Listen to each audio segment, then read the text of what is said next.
Mm.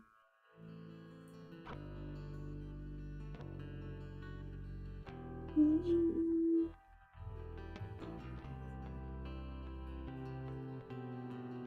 Mm. Mm.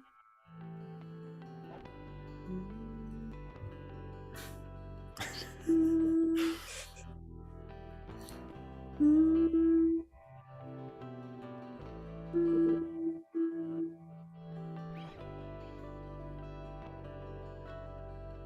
Mm.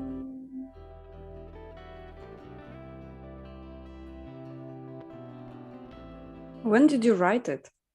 It's beautiful. This one, a while ago. 2012.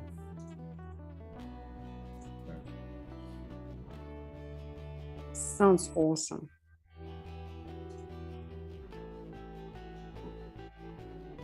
Mm.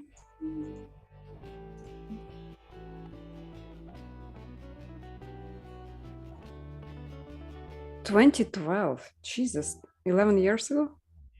Yeah. Mr. Graham. Is Mr. Graham is joining us? Hey, Graham. Hey, Graham. So happy to see you. Oh, it did not work, by the way. It doesn't show Graham's stream. Mm. Mm.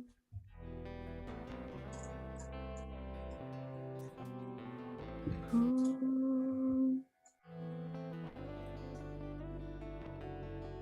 It's gorgeous. Mm.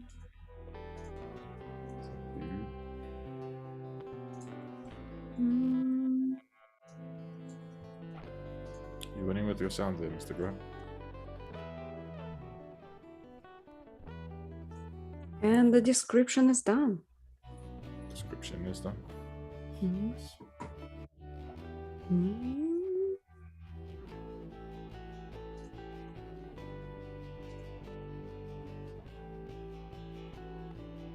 Graham? Hello. Hey. Yes, we can hear you. So how are y'all doing today? Oh, thank you. Pretty well. A lot of new ideas, new plans, discussing new philosophy stream that Nordalian is gonna do. So, We'll throw Jerry. Oh, very cool. Yeah. Looking forward to that one. We're going to be discussing A History of Philosophy Without Any Gaps by Peter Adamson. So it's both in podcast form and also published by Oxford University Press in book form. sounds amazing. Definitely sounds up my alley. Yeah, you're welcome to join. So I think just depending on where in the US you are, it will be like at difficult times. So for New York, we'll be starting at I think 7 a.m. in the morning on Saturdays and Sundays.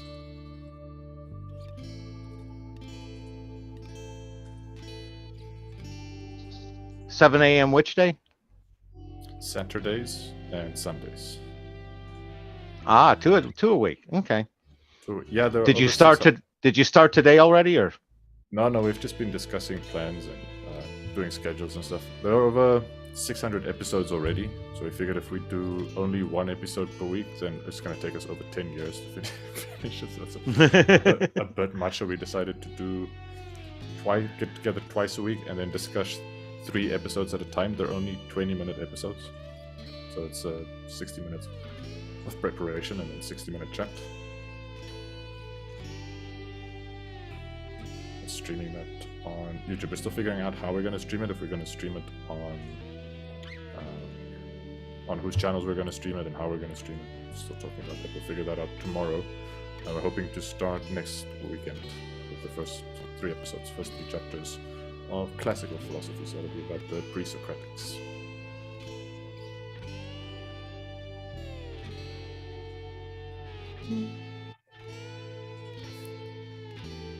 Graham might have problems with connecting. Yeah, I'm a little challenged at connecting these days. I don't know what the problem with my system is. It's all good. Okay. Okay. Just watching. So we have viewers in the room, and I think we can begin. 5 minutes of small talk, and we warmed up to welcome ourselves to NVC, connecting compassionately with ourselves. So basically, it's a short chapter that kind of talks about how we should not blame ourselves, and in general, we should not connect with our guilt, but we should connect with our playfulness. That's my summary in 2 words. Trying to better lives of others out of desire to better lives of others. And how can we better lives of others if we are constantly guilting ourselves into doing it? So basically, first half talks about applying NVC to remember in what is special about us, developing self-compassion, evaluating ourselves in ways that engender growth rather than self-hatred, especially when we have been less than perfect, and benefiting from mistakes which show our limitations and guide us towards our growth and also raise our creative ways of doing it. So generally, I wanted to ask your thoughts about it, especially in the first part, remembering the specialness of who we are, applying NVC to it. Applying NVC to remembering the specialness of who we are. We don't have to. I think it's just like the specialness of who we are with NVC would be what do we absorb, feelings and needs, our special feelings, our special needs, and being honest about it.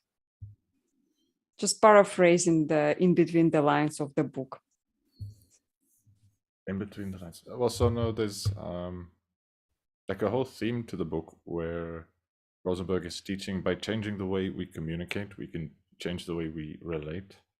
And specifically, he's encouraging people to relate more from compassion and less from anger and fear and anxiety, like a panic type of thing. Although he doesn't exactly use those words, I don't think that's my kind of summary of the whole thing. And in here, he's saying that we can use the same tools that he's been teaching up to now for the first, I think, 8 chapters. I think this is chapter 9. To also relate more compassionately to ourselves.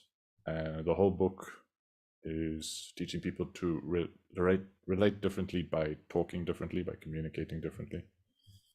And so he points out that a lot of us have been taught to internalize the kind of verbally abusive ways of talking that we see other people talk to each other. So moral condemnation and insults and judgments and shaming and guilting and doxing and that kind of thing. That a lot of us, when we do things that we think are don't meet our own standards or won't meet the standards of others, a lot of us have habits of being just as violent as others might have been to us, or as we might have been to others with ourselves. And that can be an unproductive thing to do.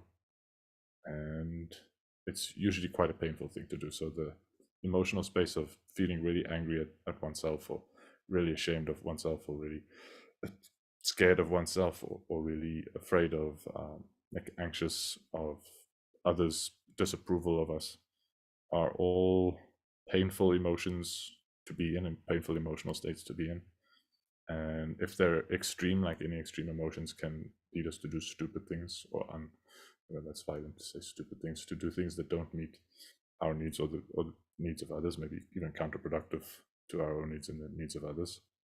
And that moving away from those painful emotions to more emotions of compassion and joy, according to Rosenberg, will lead us to both feel better and also serve our own needs and the needs of people around us better, which I'm a little skeptical of that. I think self-hatred and self-judgment and self-criticism can be unhealthy, but I think it can also be healthy. So it's kind of a thing I have about the whole book, is maybe overstating that compassion is the answer to everything, and anger is never the answer, and fear is never the anger, and never the answer, and panic is never the answer. Whereas I think those kinds of feelings have evolved for social reasons and can play pro-social roles in life in regulating our behavior and motivating us to do things in ways that can be healthy, even though often it's not. So I'm on board Rosenberg saying like we can get more healthy by being more compassionate, like many people. But later in the chapter, he goes on to say that we should only ever act from a place of self-compassion and never from anger or guilt, never from any sense of duty. And he loses me a bit there. I do think there's a healthy place in society for duty, and I do kind of agree that calling someone shameless is not a good thing. Being shameless isn't a good thing. Whereas it seems like Rosenberg is saying like, no, everyone should be shameless and everyone should never feel any guilt and everyone should always be compassionate. And that's the only motivation we should ever have, which I'm not sure can work. Graham? I have to confess that I probably had more of a trouble with this chapter than Nodrik did, because with my autism, I firmly separate like the cause and effect level from the shame and blame level. And that's where it's like, I have to check with objective reality. It's like when I'm first presented a concept, it's like, is that objectively true or not? And I'm challenged to this. It seems like Rosenberg is dealing with just the shame and blame level, and that causes a disconnect. He's adding a lot of interesting skills and approaches for me to use to communicate, but it's more or less within a very limited range of instances where I can use those tools. And it's kind of the way he breaks it down is kind of interesting for me. It's like for self-compassion and, me being special, it's the I'm me and everybody's special in the sense that they all know that they're them. And when you break it down, that's just kind of the way I break it down. And to me, self-compassion would be if I made a mistake to forgive myself, but I need to know that's a mistake. And again, this is just me wrestling with Rosenberg and kind of my autism making it a poor fit for me, especially this chapter. Does any of that make sense for you guys? Yeah, it feels like over-explaining, like he was over-explaining himself to himself somehow. He named that story where he wore a nice new gray suit and he was going to do a nice presentation, and group of people met him and they were like asking for an autograph, to spend time with them, asking him questions, and he was like really eager to please the crowd, so he did, and by accident he stained his beautiful new suit with the pen he was giving autograph with, and he ended up over analyzing himself by thinking like, why did I do this? So what needs weren't met in there, and ended up, by the way, tapping himself on the shoulder for being such a good human being and pleasing others. meeting other people's needs above his own, and then gave himself a good word. Well, I need to take a better care of myself next time, and be aware of the needs that I have, which is not only to please others, but also be in that beautiful new suit on the next presentation.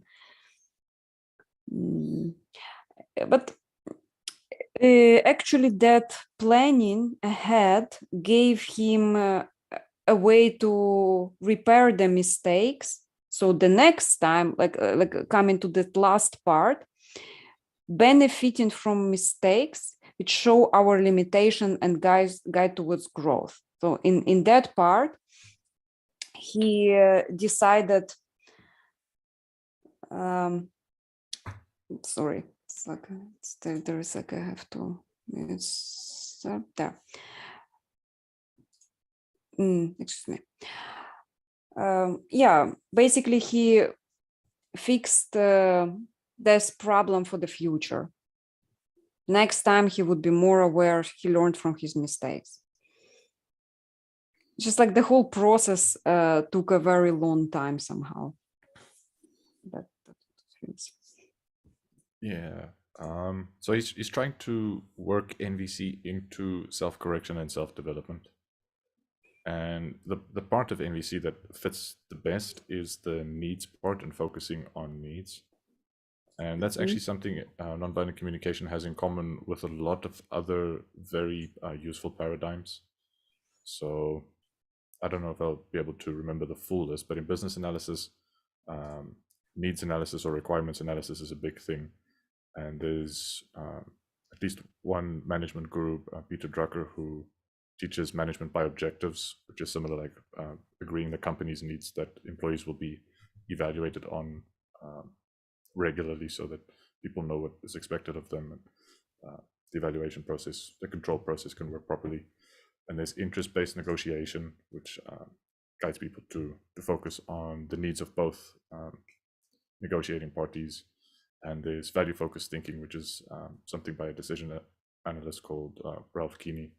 And there's some more, but they all have this thing where focusing on the needs and values that people care about and getting clear about what those are is a very important move in any kind of problem solving.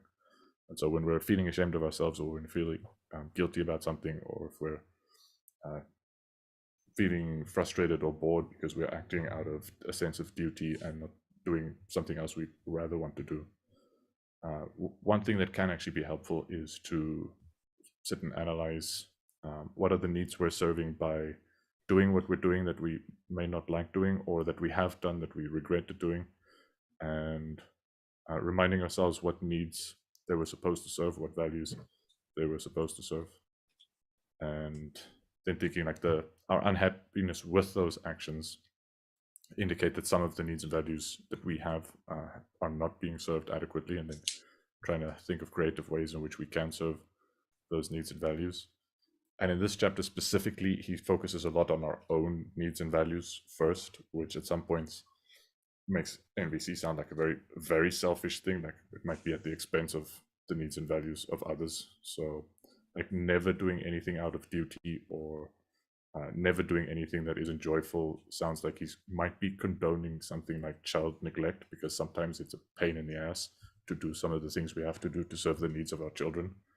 I don't think it's quite what he's doing. He wants us to find a way to make those sometimes painful duties that we do feel like acts of loving compassion that feel better to do, which I guess can be possible, but going about it by talking to ourselves in particular ways seems odd. And I don't know that it's always going to be feasible to make every chore that we do for the sake of either ourselves, like maybe for our future selves, or maybe doing investments now that don't feel very good right now, but we're doing it because we're taking care of future needs, or we're taking care of the needs of others. And he's basically saying by changing the way we talk to ourselves about those things, we can make those things feel lovely, like acts of love, instead of the frustrating things that are joyless and deadening. And I bet changing the way we talk to ourselves about what we're doing, from really toxic ways of talking to ourselves to more healthy ways of talking to ourselves, can be a benefit. But I'm not sure how much the frustrations of like investing in the future and taking care of other people's needs at the expense of our own needs, how much of the pain of that is due to us talking to ourselves like in bad ways, and just how much of a difference changing the way we talk to ourselves about it really can make. I'm a little skeptical about that, but I think that's the point he's trying to make.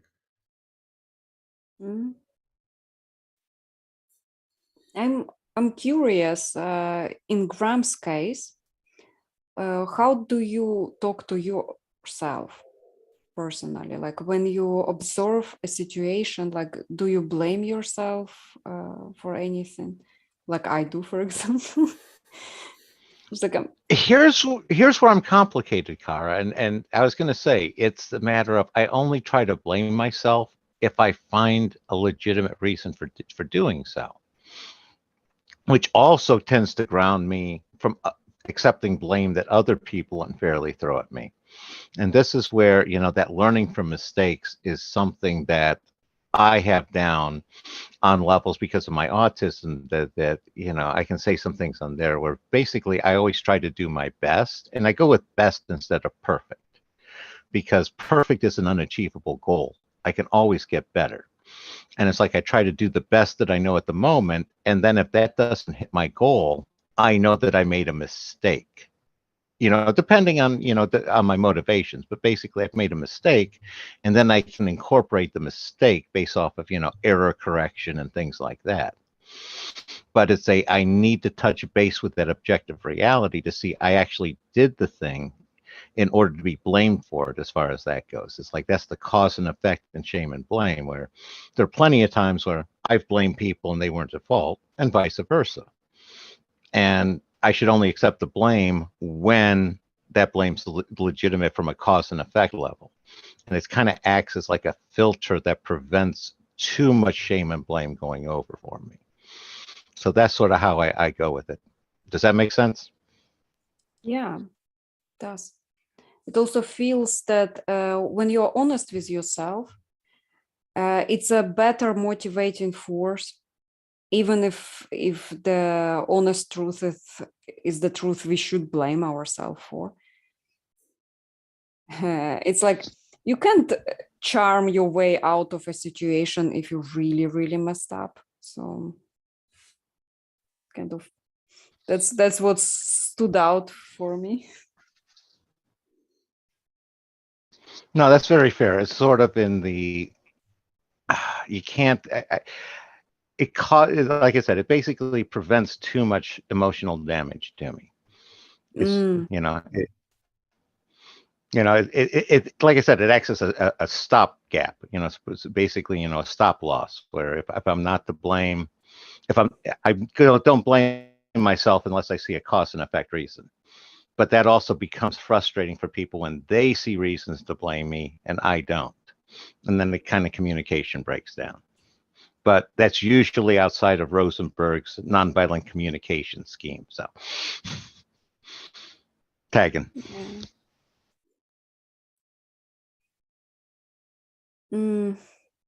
So he gives one of examples. That again, these are the words that inspire guilt or shame in us. Although I kind of don't see it, because judgments are necessary. And he's like, yeah, but judge it in a frame of unmet needs rather than the things you have no choice for. Because each time we say those terrible words like should, must, or have to, those imply absence of choice. And we will subconsciously rebel against the absence of choice.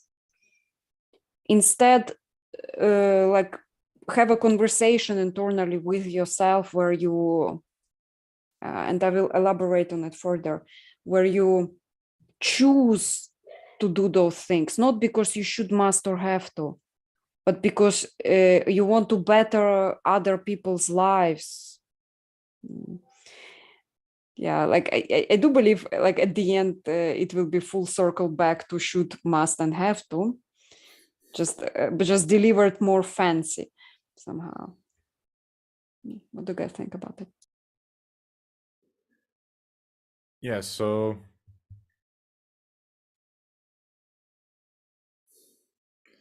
I do think like shame is more or less defined. Shame and embarrassment are defined in terms of violations of either social norms that are unspoken or uh, rules that are policies of the organization we're part of, or maybe even country laws.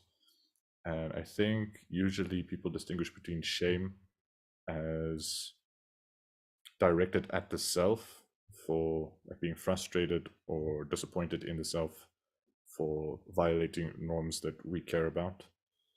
And embarrassment is when we sense that other people are judging us for failing to live up to norms. And yeah, I think the way we speak is you shouldn't have done that if you've done something wrong, or you should have done this thing that you didn't do if you failed to live up to a duty, so guilty of neglect of some kind. And so, yeah, those are linguistic markers of the kinds of judgment that I think are at the heart of feelings like shame and embarrassment and guilt.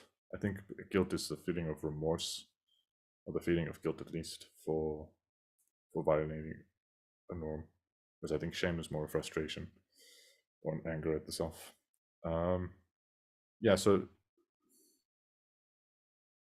he's trying to say if we change the language, we'll make the frustrations and the remorse go away, and we'll make space for compassion and joy to come in, which both I'm not sure that changing the language is the only move that's required, or even the most powerful thing we can do to change how we feel. Like there are a large class of pharmaceuticals that can change the way we feel into more compassionate kinds, and I don't necessarily think taking ecstasy and just feeling love all the time would make the world a better place. If everybody just took enough drugs so they could never get angry at anything and never feel remorse about anything and never feel ashamed of themselves over anything, I don't think we'll get a better society as a result of that. So I do see the link between the language and the feelings, but I think neither the feelings nor the language is this evil thing that's ruining society, that has to is violent. This violent thing that has to be rooted out of society. But it can get obsessive. Like some people will make small mistakes and then they'll start ruminating about how they're worthless and nobody will ever love them, and they should rather never have been born, and they should rather kill themselves. Like some people take it really far with the unhealthy self-hatred, and for those people to learn to treat themselves more compassionately is required for them to become mentally healthy. But yeah, social norms and rules and obligations and duties, they play vital roles in the functioning of society. And if you say, no, like forget duty, forget laws, forget rules, everyone should just do whatever feels lovely to do. And everybody should just connect with the divine compassion inside their heart. And that's enough. That'll show them the best possible way to act every time. I just don't believe that works. Like it's a religious message that's been around for a long time, and there is no society where there are no rules and everybody just acts out of love all the time that works. There's not one example in all of history, and it's an age-old message. Like, forget the rules, just act out of love. So I do think we evolved feelings of anger, and we evolved social motivations to avoid shame and to avoid guilt for good, healthy reasons. And so I'm a little at odds with Rosenberg there. But he's a clinical psychologist, so he sees a lot of people who have really unhealthy self-hatred and self-condemnation and self-judgment. And he has a lot of experience helping those people to treat themselves more compassionately, and then seeing massive benefits in their lives. And I think when he writes his books and when he gives his talks, he kind of overgeneralizes that, maybe takes it a little bit too far. Oh, But yeah, it's a real thing with people not being compassionate enough with themselves, where they could really benefit from some more self-love. But you can even take the whole self-love thing to understand we're born with rage circuits and with fear circuits in our brains, and like we got them through eons of evolution. And so we feel angry for understandable reasons, and they serve needs of us. And we feel scared for understandable reasons, and they serve needs. And we feel anxious, like the specific fear of social rejection. So the fear of embarrassment, the fear of losing loved ones, for specific reasons that serve needs. And so we can compassionately accept that those motivations and feelings are part of the human condition and can be a healthy part of the human condition if they're not overwhelming us all the time, so that we're suffering chronic anxiety or chronic anger issues or chronically feared. It's when those things become chronic and overdriven that they become really unhealthy. But sometimes we do things where frustration with ourselves can give us a little extra push that we need to overcome obstacles. And sometimes we kind of consider doing things that cause us to feel anxious and panicky because socially there would be faux pas, there would be mistakes, and we can sort of anticipate that in our feelings, like, but don't do that, that's a bad thing to do, you will ruin your reputation if you do that. And then people get drunk and that feeling goes away and they do the stupid things, and then they regret the things they did afterwards. So I don't think making those feelings go away would necessarily help. And they're powerful motivators. And I think this kind of exercises he gives to just change the way we talk to ourselves are not always as powerful as the raw feelings of things like shame and fear of guilt, and fear of shame, and frustration and anger. I think those things motivate more powerfully.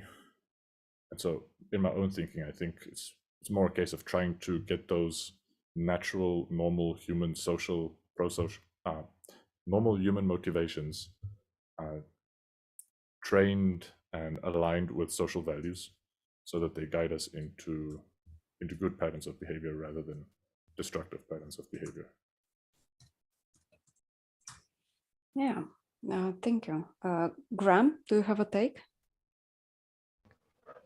Yeah, mine's, again, with my autism, I'm a little different than Rosenberg. And where I break that down is that should, could, must is problematic when you're talking about the past. And that's where the confusion comes in, is I tend to use did when I talk to myself about the past. I did that. It was the best choice. If it ended up being a bad choice, clearly I need to improve my ability to choose the best choice. And that's where should, must, and have to is more of a going forward as part of the lesson. It's like, I did it that way. I got this result. I don't like this result. I see how to change it for a better result now. So therefore, then I circle back to the should, must, have to. If I want that better result, I should do it this way in the next time. And I see that as a healthy use of should. But if I try to look backwards and say, instead of I did that, and the effect happened as I should have done something else, now I see it where I can fall into beating myself up over something that I can't change. There's no way to change the past. And I think that's sort of where Rosenberg's hitting as to how you should or shouldn't be. Again, not intended at the time, but probably should be, how you should and should not use those words. And it's that looking at the past, accepting you did it, and incorporating those lessons, and then using should, have, and must into the future, more future directions for you, is sort of that's my autistic way that I had to settle into how to process these sorts of things. Does that make sense to you guys? Yeah, it's for kind of moving forward and not being stopped by the past somehow. I have a comments actually from Peter from voice chat. It's like those expressions took out our autonomy, which is one of our basic needs. And farming seems not very good in the long run for our agency. Farming, that farming. Interesting. Framing. Framing. Oh, framing. Why did I? Sorry. I will proceed not blaming myself shamelessly. Yeah, there is no universal method, and NVC can miss elements of context that might be crucial for our communication or for solution. Thank you, Peter. It's actually a good take. I can summarize it a little bit with a joke. So two friends meet and one of them asks, "Hey, Jack, how is your problem with peeing your bed every night?" He said, I'm going to psychologist, so I'm okay with it. "What do you mean you're okay with it? Did you stop peeing yourself?" He said, No, I still pee every night in my bed. I'm just okay with it now. So kind of that's what it inspired in me. Our basic needs and how to fix mistakes. And the mistake was blaming himself. And his need was not to blame himself. Yeah. Something that I think Rosenberg doesn't consider is that those in self-talk, yeah, what he says makes a bit more sense, but the language, I think, evolved in more formal settings. So the example I have in mind is of a social club where it's a women's agricultural union, and there are a bunch of conflicts. Like those women are fighting over all sorts of things all the time. Some of those fights are about like company things, like the money and the finances and transactions that weren't handled the way they should have been handled. Now, in that sentence, say should have been handled means there is an organizational context where there are procedures defined for how things ought to happen, and they're uniform. And so to ask how they should happen is an inquiry into company policies. You could make a long sentence. What is the organizational policy for doing this following? What is the organizational procedure for this thing? Or for short, how should I do this? And that short form of how should I do this is, I don't think, violent. It's not non-violent, but yeah, Rosenberg calling his approach to communication non-violent, and by implication everything else is violence, is itself a little passive-aggressive. So yeah, it's kind of what I meant by, for societies and for social groups, having standard procedures where there's some uniformity, and so is really a functional thing. And having short ways in which we can talk about was something conforming to expectations or not conforming to expectations is really useful. So the language of must and should and have to, I think, can have a healthy place in human life, and it doesn't have to be accompanied by really unhealthy self-hatred. It could just be a shorthand for getting organized. Say it like that. Okay. So further in the book, Marshall Rosenberg gives an advice on how can we evaluate ourselves in a way that inspires change. And we should incorporate both of those methods. So we should evaluate ourselves in the direction of where we would like to go, plus out of respect and compassion for ourselves, rather than out of self-hatred, guilt, or shame.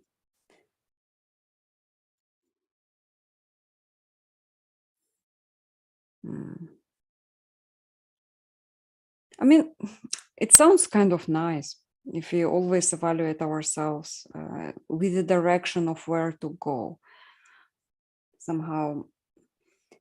But it does, we should go from something, and that from something we should go to, it's like usually a thing we want to avoid. And that if we are not ashamed of that thing, why would we move from it? Again, like in a joke about Jack, which I will shamelessly repeat. So he decided to go from feeling ashamed rather than from changing the circumstances for which he is ashamed of. So it's a tricky situation, actually. Like you do need the judgment in order to move. Bram, what are your thoughts on it? No, I 100% embody what Rosenberg's talking about here. That's my basic way of interacting is I compare myself now to where I was yesterday and try to shoot for a better me tomorrow. And that's sort of the basis for my direction. It's not always necessarily good or bad. There's some things I want to avoid because I recognize they were mistakes. There are other ones where it's like, I want to add those to my life. And, you know, it's again, this is how I, you know, had to adopt the world as a kid with autism. And I agree 100% with that, connecting to the feelings and needs that are unmet in the past. And the way that I avoid that sense of regret is by sitting and recognizing it's done, it's the past, I can't change it. And another level on top of that is I just tell myself, I tried to do my best in that moment. And even if it turned out awful, that awful result was the result of my best effort. And that best effort it wasn't what I wanted it to be. And that's very much what I see Rosenberg trying to say here. And, you know, I don't know how that relates to NVC necessarily. That's just sort of my rote algorithm of how to process and getting better in life. So tagging out on that.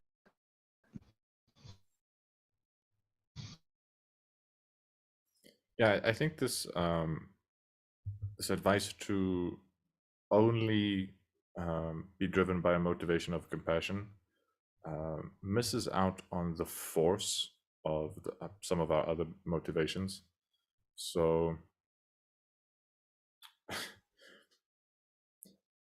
maybe I'll not mention the person where I learned this from, but one exercise is to help people get their lives in order is to imagine what their lives would look like if they let it go to hell, if they just let themselves go completely and do all the things they like doing but they know aren't good for them, just all of it, all the things that feel great in the moment in the short term but in the long term won't work out, and just indulge in all those things and do none of the responsible things, and think about the kind of awful life that'll result in down the line, and the kind of self-hatred and the guilt and the shame that will result in, and really ponder on that and really like feel empathy for like the kind of self-hatred, the hell that would create for oneself, and take that as a source of inspiration to not just indulge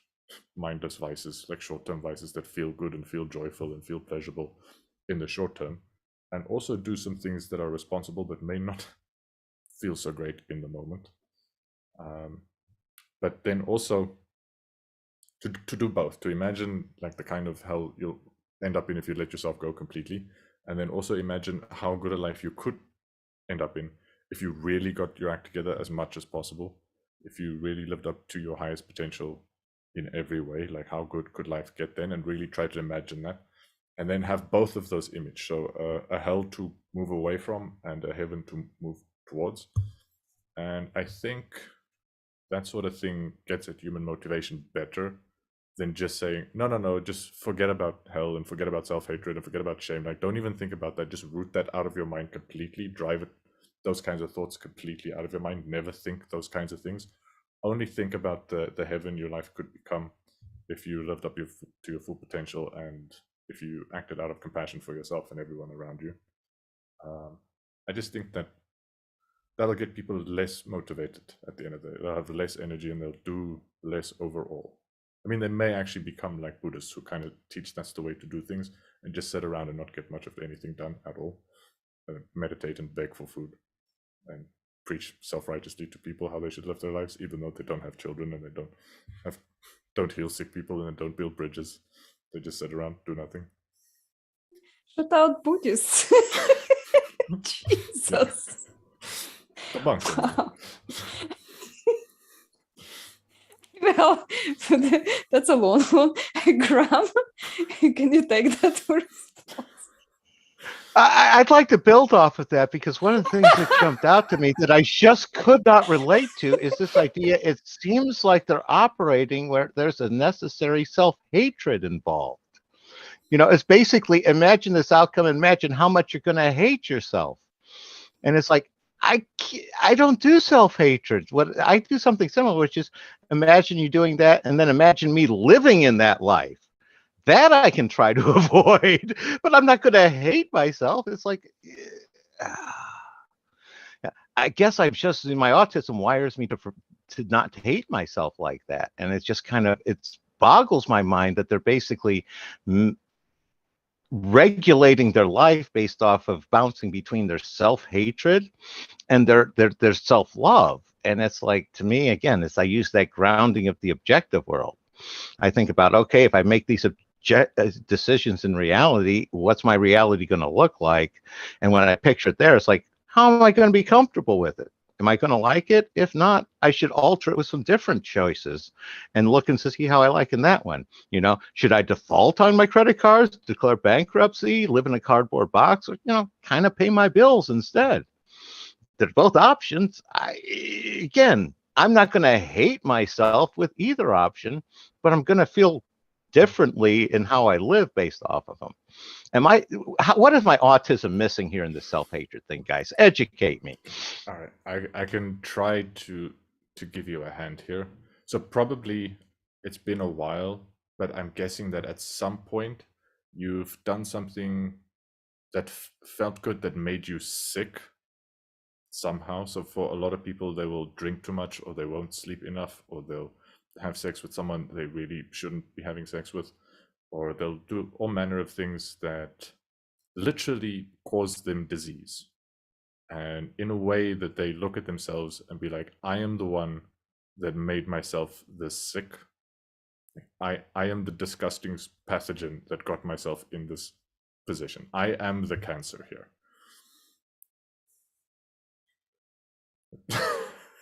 Have you ever done something that that you actually recognize makes as sense? self-toxic?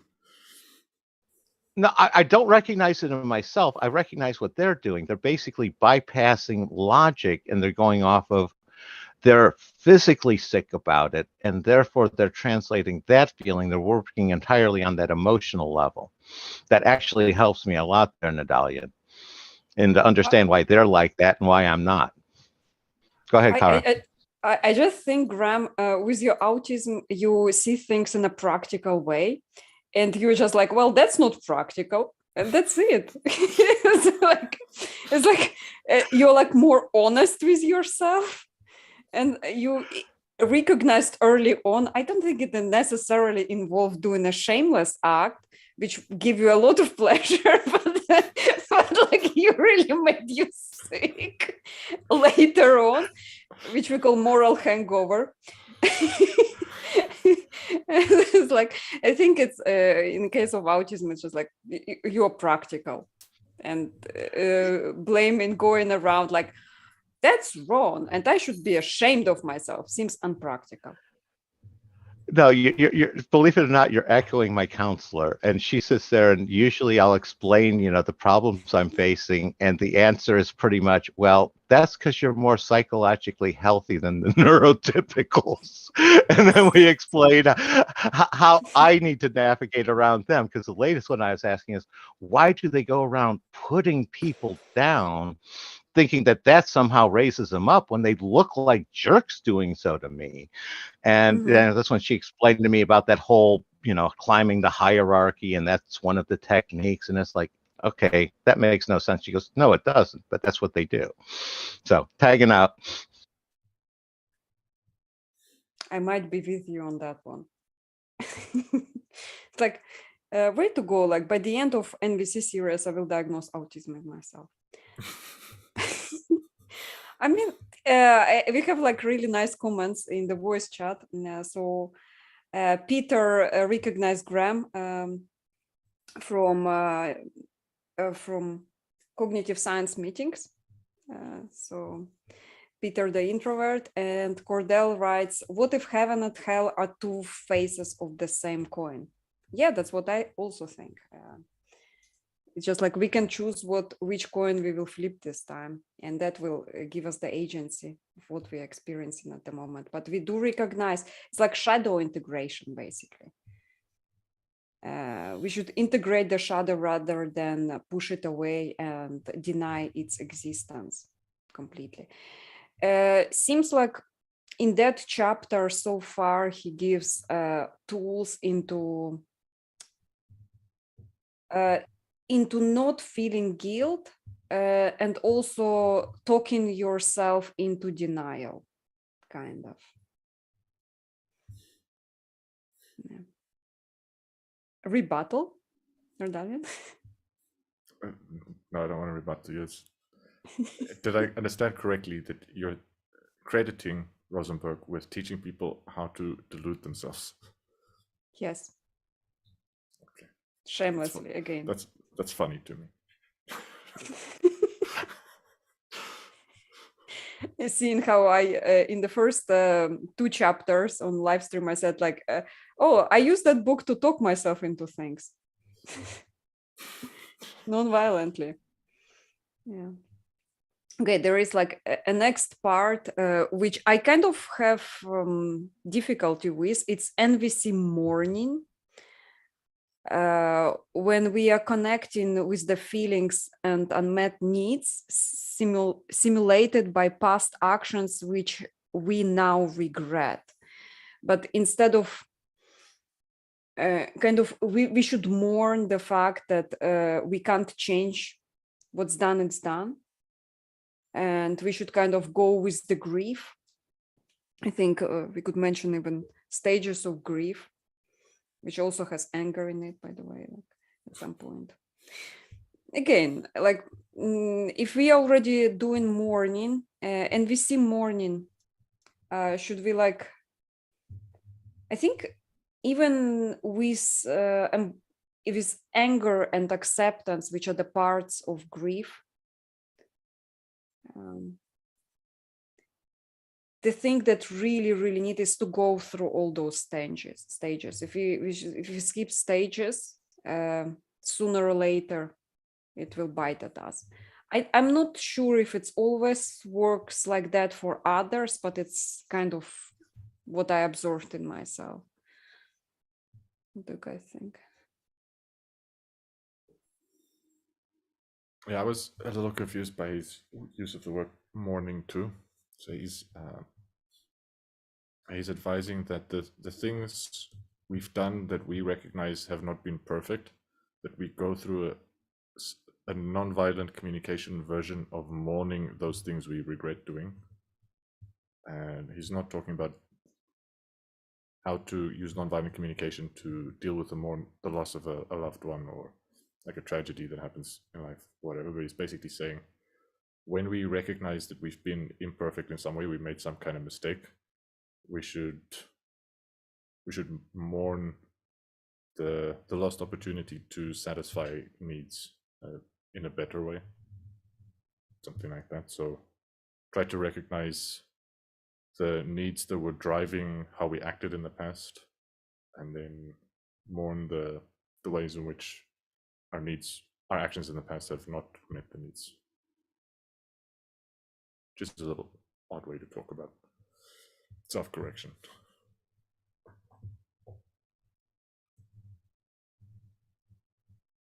Graham, you're too practical to mourn your mistakes, right? Yeah, I was going to say, sometimes I feel too much like I'm just throwing my autism up against Rosenberg's NBC. And here's a case where I actually have some insight into what he, at least from my angle, what I think he's talking about. And for me, since I've already accepted, that those things had happened, I hit actual, basically mourning of the past when I hit insights into like new things that it's like, these are the sorts of things that hurt people that I didn't realize before. It's like I remember in college where, it's, again, I'm autistic, so you got to cut me some slack, where I finally realized that if you tease people too much about the same thing, it goes from being a joke to being something hurtful. And again, I didn't realize that, and I hurt a bunch of people that way. And once I learn that this sort of choice is hurtful to people, I can look into my past and see the times in my past when I made that same awful choice and hurt people in the past, even though I didn't have a clue that was happening. And I was making my best choice. And that's where I can mourn things, is I'm mourning that all that hurt that I did to people and all the bad mistakes because I didn't have this insight. And that's a little different than blaming myself in the moment for, for things I do and stuff. And that's why I think, that fits more of a mourning sense for the past that I feel Rosenberg's hitting at. What do you guys think? That makes sense. It's again, I don't know if I used this term correctly, memory consolidation. Yeah, it's sort of like that. I would say memory reorganization, where you sort of like Mhm. reshuffle it and put it into a new order. Mm. Yeah, You're using a new metric to evaluate. Go ahead. Yeah, as you said, I think both terms make a bit of sense. The context in which I've seen memory reconsolidation the most lately was with the ability of reassociating new emotions with old memories by recalling them in different emotional contexts. So I think there's a bit of that, like recalling things that happened in the past and recognizing that the behavior had caused loss of social connection in a way that is sad, but that in the past wasn't recognized as sad, and then feeling sad in recalling how those actions hurt other people in sad ways and also hurt relationships in sad ways, and yeah, building that new emotional connection to the memory is reconsolidation. And there's some reorganizing as well in the insight of the new causal patterns that changes the way that maybe the events was interpreted. So the story was maybe told in one way because the causal connections were assumed to be of one kind. And then when there's new insight into the causal connections, the structure of the story changes a little bit and gets reorganized. So yeah, so I think in that example, both reconsolidation and reorganization are happening. That's a bit of a tangent though. Actually, I would like to talk a bit more about memory consolidation. It's an interesting subject because there are a lot of things in our past that may actually shape negatively our future if we do not process it correctly. If we do not understand it, let's say, if we will talk ourselves into not being ashamed of it but also bypassing the process of grief, which is like, I think you should call it NVC grieving, but like mourning. It's like I would get it more if he would call it grieving, but okay, I think that's what he meant, grief. Just like accepting it, because grieving, maybe it's a linguistic thing, feels to me connected with necessary acceptance by the end. Unless I'm actually, it might be a linguistic thing though. Yeah, so clinically relevant here is that there are traumatic experiences, and a lot of those traumatic experiences can be small t traumas, so not the kind that would make people completely dysfunctional, but that are bad enough so that there are areas of life or areas of people's minds, thoughts and memories that people avoid approaching because of how painful the feelings of shame or the feelings of guilt or the feelings of embarrassment are associated with those memories. And so people avoid learning lessons. So very commonly people avoid learning lessons from past actions, learning the causal connections and learning to understand the dynamics between people, because they refuse to think about the things that make them feel ashamed of themselves or make them feel embarrassed. And they refuse to do that because it's really uncomfortable. So rather than feel this really uncomfortable emotion, they drink or they distract themselves with TV or with video games, or they take drugs or anything to push the bad thoughts away. Don't want to be alone with bad thoughts because the thoughts are dark, like Edgar Allan Poe. Yeah. And so like one very general strategy for overcoming that is having, and I actually think this is the healthier way. So Rosenberg is trying to manipulate the language with which those thoughts are talked about to the self in order to change how we feel about those things. I'm not so sure how powerful that is. I think much more powerful are pharmacological interventions. Like say in the example of people who suffer really very bad trauma, to the extent that even things that mildly remind them of those things, like produce just incapacitating fear, like fear that just renders them completely just like non-functional, just freezing uptight. And yeah, there's some experiments being done where those people are treated with a combination of therapy and MDMA and music. And the MDMA and the music is producing pleasant emotions, and then the therapy is doing a rational analysis of what actually happened, of the causal thing. So where Graham had the causal level and the feelings about it separated into two things, that actually from a neuroscientific perspective makes a bit of sense, because there are different brain systems that emotions are more rooted in the subcortical regions of the brain, and the parts of the brain that analyze causal connections are more rooted in the neocortex.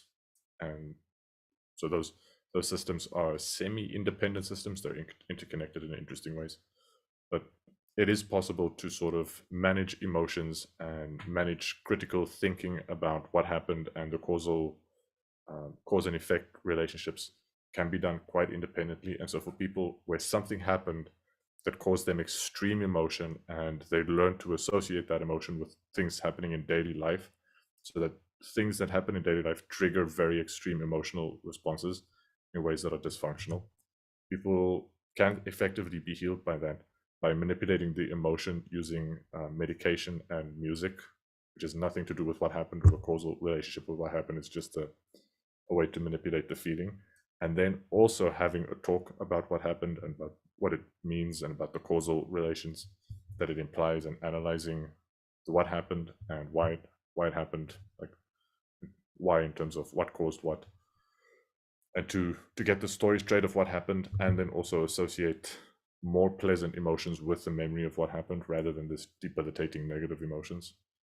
And that works in really extreme cases, and for less severe cases of trauma, something like just music that can get a person in a positive mood, or even just a kind friend or a very good therapist can help a person get into a pleasant emotional state, and then also talk about what actually happened and what were the objective cause and effect, causes and effects that were in play while experiencing pleasant emotions. And then over time, if that's repeated a couple of times, like a Pavlovian conditioning thing, the pleasant emotions are associated with the memory, so that those things can be thought of, and the thinking about, all right, this caused that, and I learned from that experience that A caused B, and now I want B to happen, so I can do A to cause B, or I don't want B to happen, so I can avoid A, without getting into emotional turmoil by remembering those causes and effects.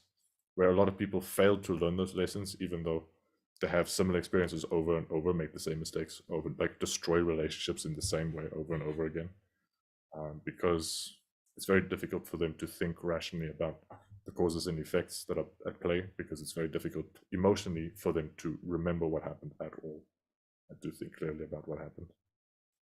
And I think perhaps for some people, just changing the language in some cases is enough to help them feel better enough about what happened, so they can think clearly about the observations of what happened and about people's needs that were either met or not met and how they were met, and think rationally about how those needs could be met better in the future.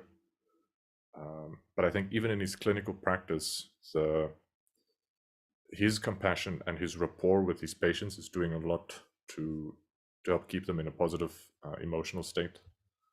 And I'm not so sure his manner of talking, like his nonviolent communication language in and of itself, is enough for people to self-cure by self-talk.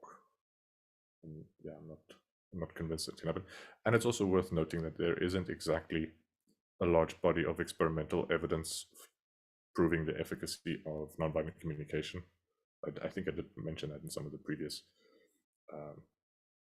previous streams, that when it comes to clinical psychology or mental health services of any kind, there kind of are institutions meant to separate the wheat from the chaff, and they test things by doing randomized clinical controlled trials.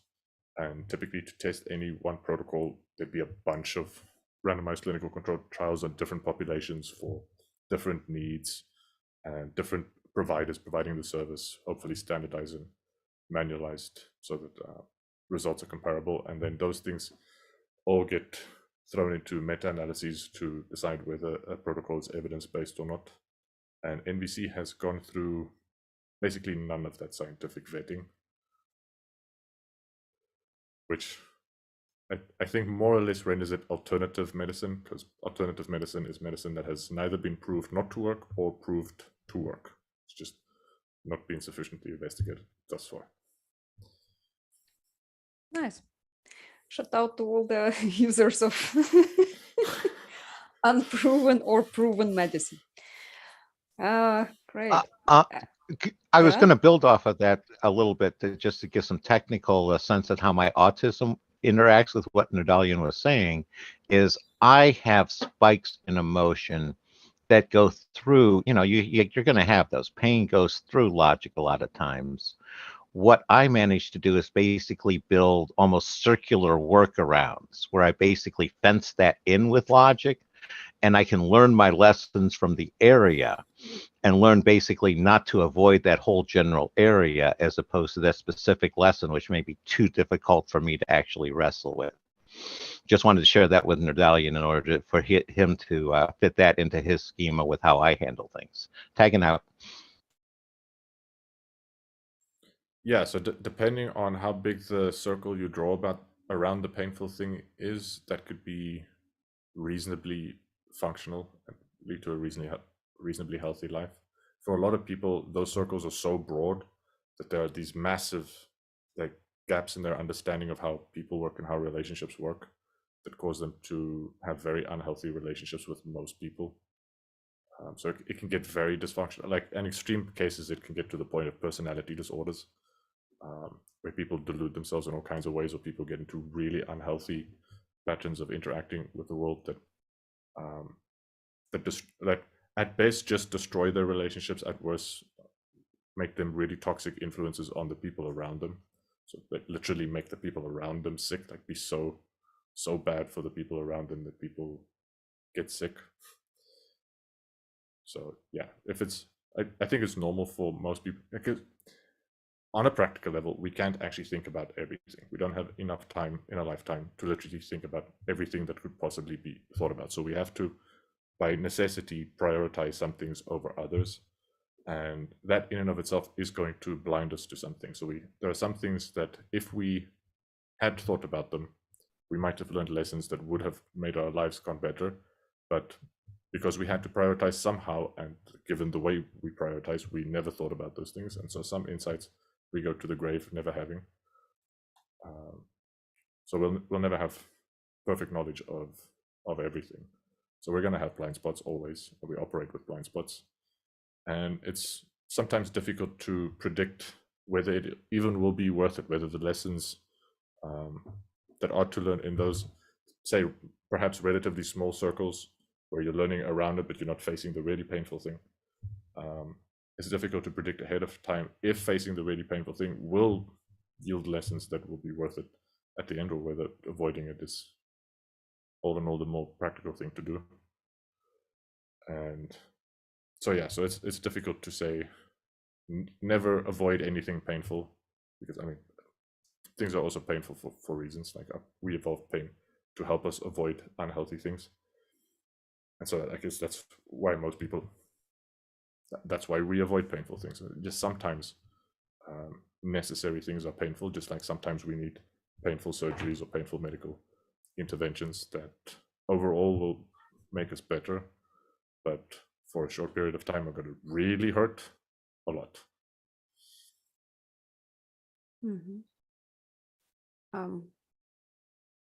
It's like that frog story, like two frogs fell into a boiling or like slightly boiling water, and one, oh, the water is boiling, and jumped out, and the other one kept talking to herself, oh no, it's nice, kept lying to itself until it got boiled. So avoiding painful things. Peter from the voice chat asks if there are any researchers on music, important pattern of activation, the neurons firing in response to music. I think there are, like a ton. Yeah, no, there definitely are. So music cognition is a sub-branch of cognitive science, and there's a bunch of, you can get, if you know where to look, you can find handbooks on music cognition. And also music therapy is a branch of therapy where there are a bunch of randomized clinical control trials testing different kinds of music to see for therapeutic outcomes or therapeutic cases. And yeah, it's comparable to some other forms of psychotherapy. I'm not well read on either of those literatures, the music cognition or the music therapy, but I do know they definitely exist. There are people doing that research. There's been enough research that you could find a meta-analysis or a systematic review of music therapy interventions if you Google Scholar search that. Interesting. So you're saying music therapy is more credible than Rosenberg's NBC? More researched. More evidence-based, yeah.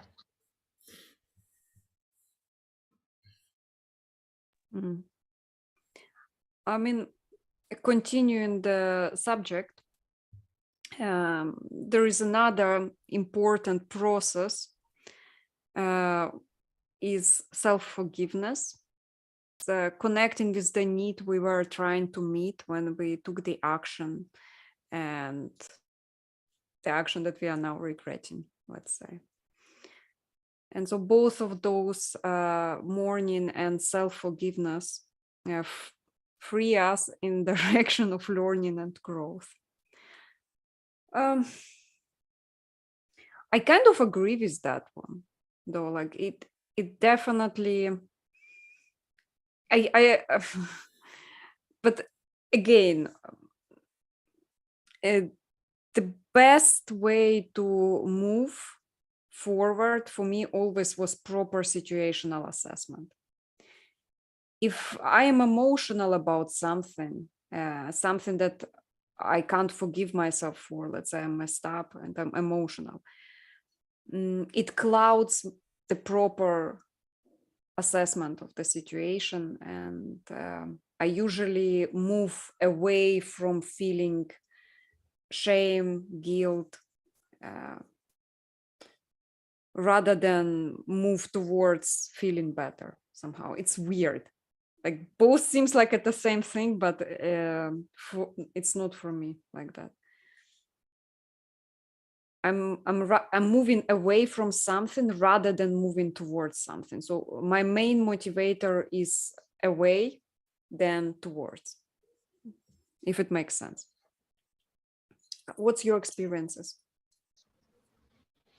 I was going to say, for me, Rosenberg seems like he's talking about the similar, basically the same thing I go through, only he's not doing it from the logical level. He's doing it from the emotional level. And where he's talking about feelings there. And it's like, I don't really regret past actions per se, because I know I did what I thought was best at the time. And if I didn't choose what I thought was best, I'd be choosing something that I thought wasn't as good as my best. And that doesn't make any sense to me as why I would make that choice. So from that sense, while I don't regret the choice, I can easily regret the effects, the downstream that that choice, produced. And to me, that's where I learned the lessons in order to adjust. And that's what I'm wrestling with here with Rosenberg, where he's dealing with on that level. And ultimately, it's a matter of trying to integrate the goal as opposed to necessarily need. And that way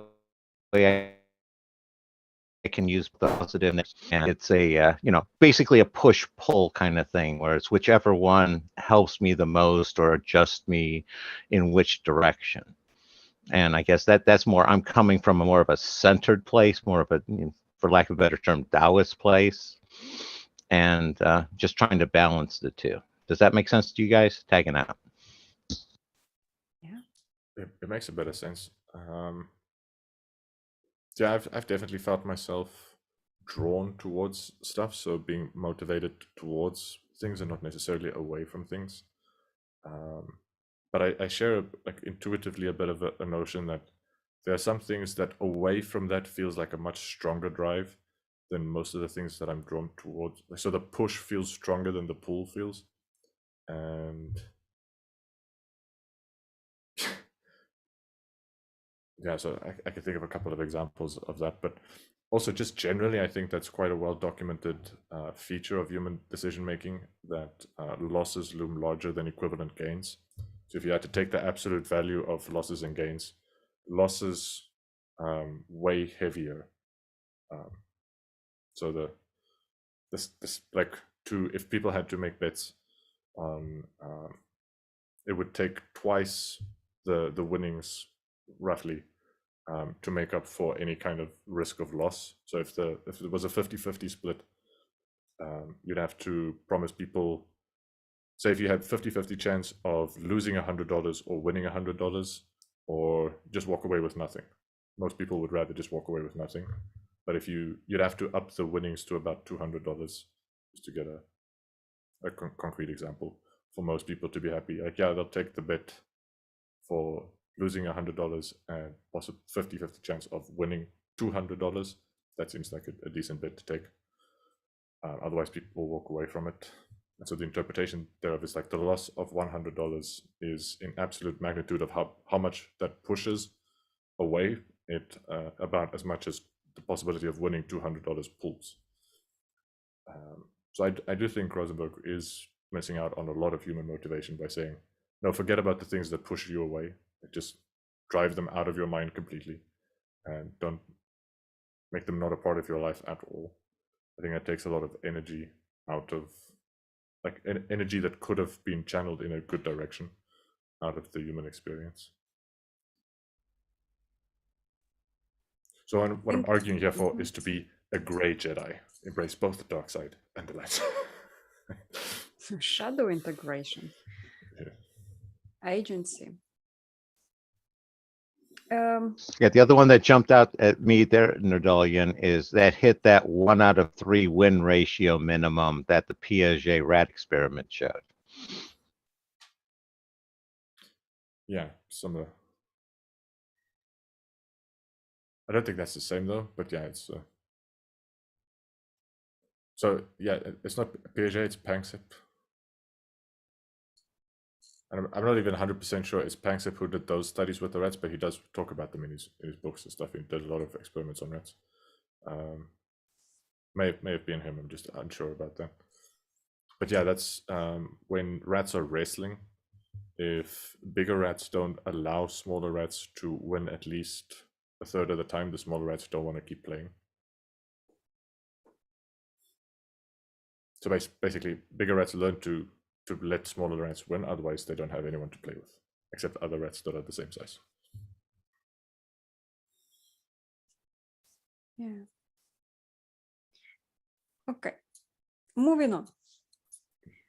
So we want to take action out of the desire to contribute to life rather than out of fear, guilt, shame, or obligation. It's again that part of moving towards something rather than away from something. And you touched on it earlier, Nordalian, is he doesn't take into consideration the variety, he kind of overgeneralizes people. Because a lot of people are motivated by different things. Actually, like the underlying motivating force is varied, let's say largely. So here I see the flaw in it. What do you guys think? Actually, something I was thinking about a little earlier that's related in a bunch of interesting ways is that sometimes people are ashamed of their needs. So he's saying, telling people to stop acting out of shame and act out of needs instead. That could be tricky for someone who is ashamed of their needs. So, for example, for a lot of guys, they're really ashamed of their need to have a shoulder to cry on. And I mean, a lot of people have shame associated with their sexual needs. For a lot of women, they're ashamed of their anger and their rage. And it causes problems for them to set boundaries in healthy ways. So they let people do things that anger them because they're ashamed of expressing their need to protect certain boundaries. And yeah, so when people are ashamed of their needs, telling them to stop acting out of shame and rather act in service of needs is perhaps very confusing and unhelpful. And also what Rosenberg here is doing is he's potentially setting up a doctrine where people should not act out of fear and they should not act out of guilt or shame or obligation. And by implication, it's shameful to act out of a sense of shame. So the only thing that is like only worthy form of life is a life of compassion. All the rest is sinful in some sense. And he doesn't say that exactly, but I think it could easily turn into that type of thing. Because in his writing, he doesn't show compassion for the value of needs associated with our fears and our frustrations and our anxiety and stuff. I guess he does maybe a little bit. So he's saying those feelings don't have a place in a healthy place in life, but the needs that they serve do.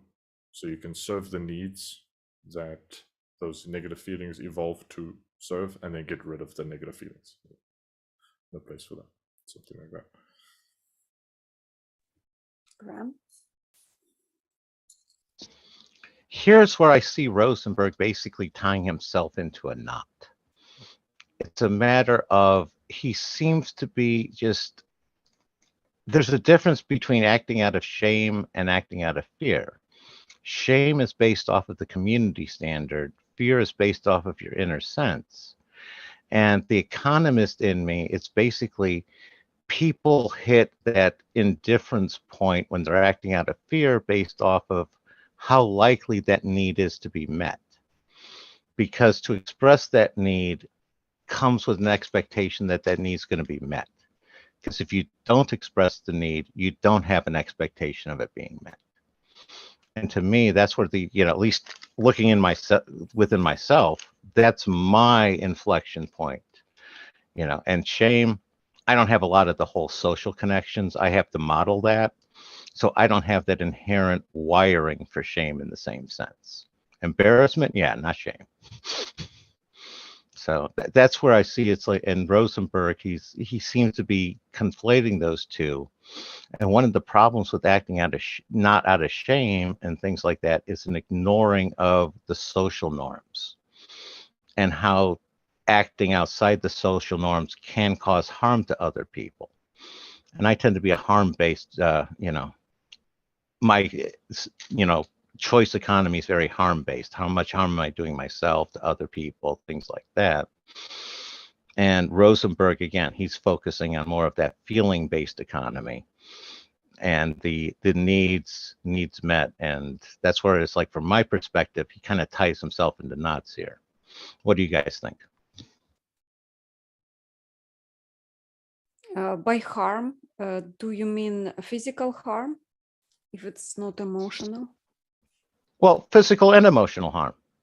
Mm. There are plenty of times where I would much rather have physical harm than the emotional harm that was delivered to me instead. It's a balance of the two. And that makes sense? Yeah. Well, it makes sense to me because I kind of perceive that as practical approach, and I understand practical approach a lot. It gave me a slightly funny, slightly sad memory of talking to a person who'd been abused by an ex, and we're talking about different kinds of abuse, and we said, at one point I was joking, I said it could have been worse, she could have been a sociopath that cut you up and stuff, and he said that would be so much better, he would have wounds that he could show people and they would understand, like, yeah, you see, like, she hurt me, like what he has now he can't show to people, but it hurts worse than what cuts would. So people just like, it can't be that bad, like, I'm bleeding on the inside, please. Like, it's really bad, but you can't show it to people. He sounds very dramatic. I may have added some drama over what he said when we talked, but yeah.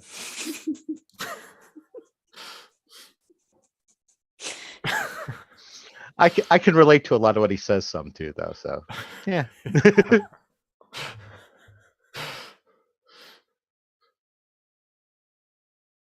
To be clear, we are laughing because everybody projected another person onto it.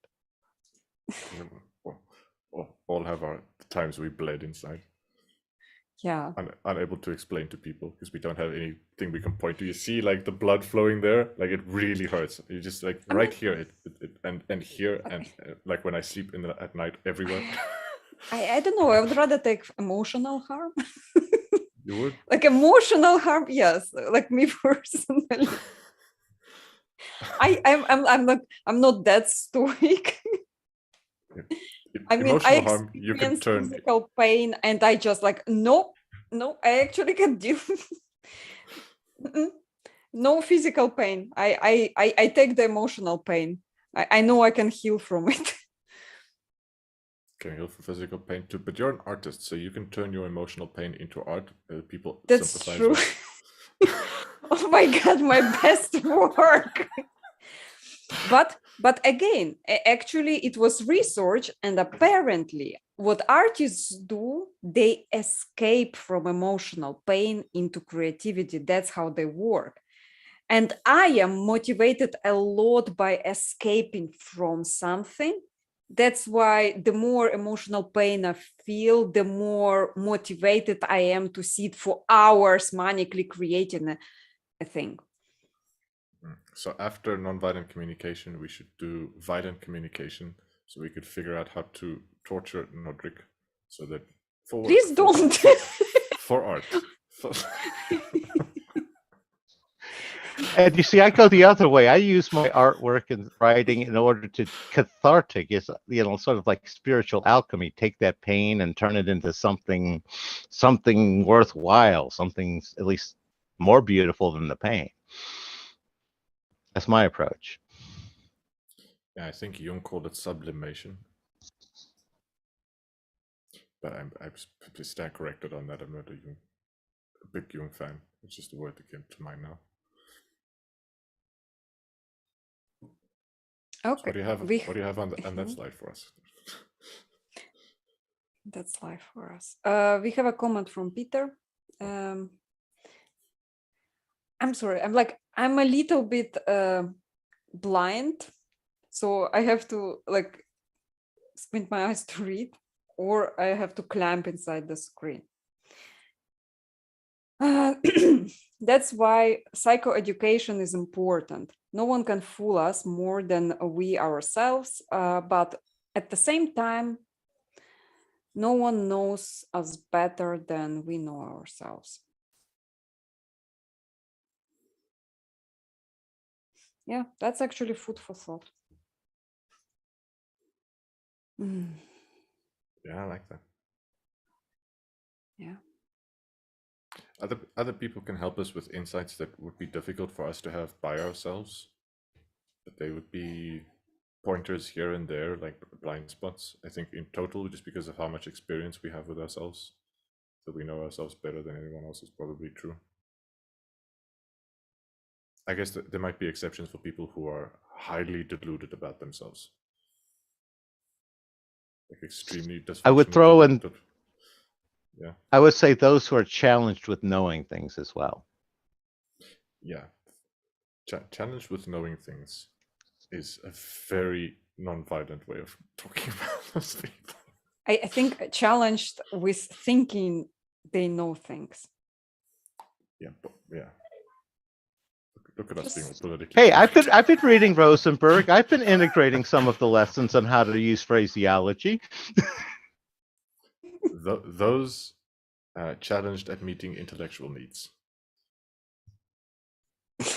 Okay, awesome. So by the end, Marshall Rosenberg advises to go through a following exercise, which is translating or paraphrasing have to choose to. So kind of giving agency to ourselves. So it's pretty simple. Write down things that you think you have to do, should do, must do. And just in front of each thing you listed, write I choose to. And as a last step, you have to give agency to it by saying because. And then you list your needs associated with the thing that you think you should do.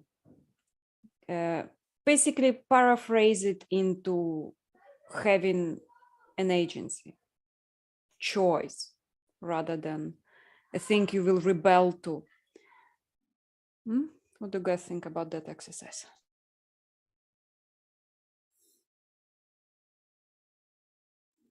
Well, for me, it doesn't really work well because I usually do things for multiple reasons that are like combined.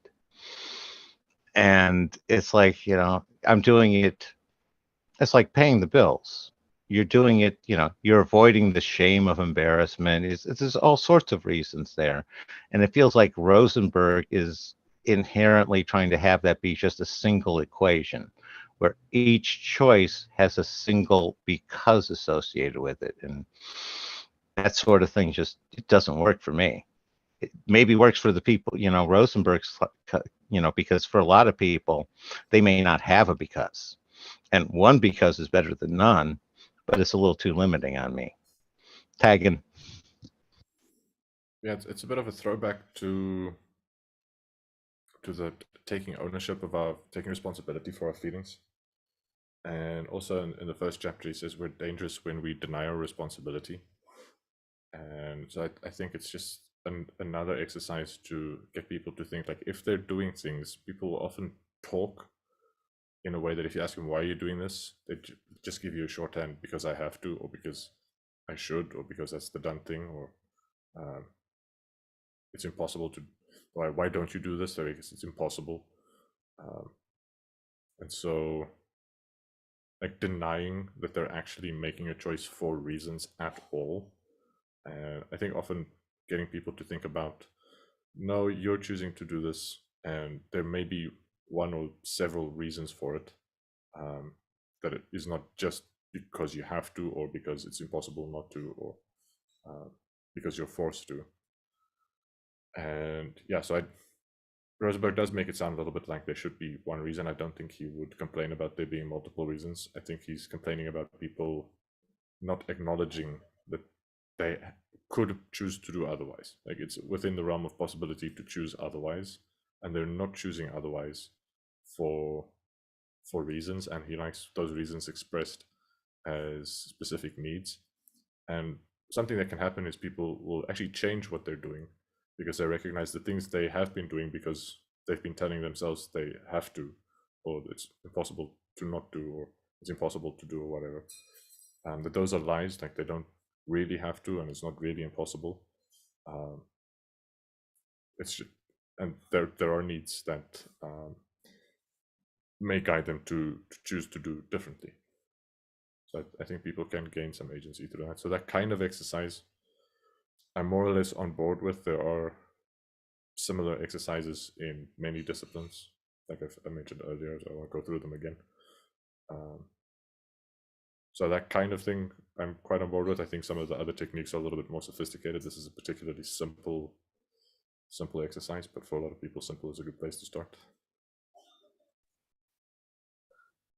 Yeah, I think it's an excellent exercise, to be honest. I have as example procrastination.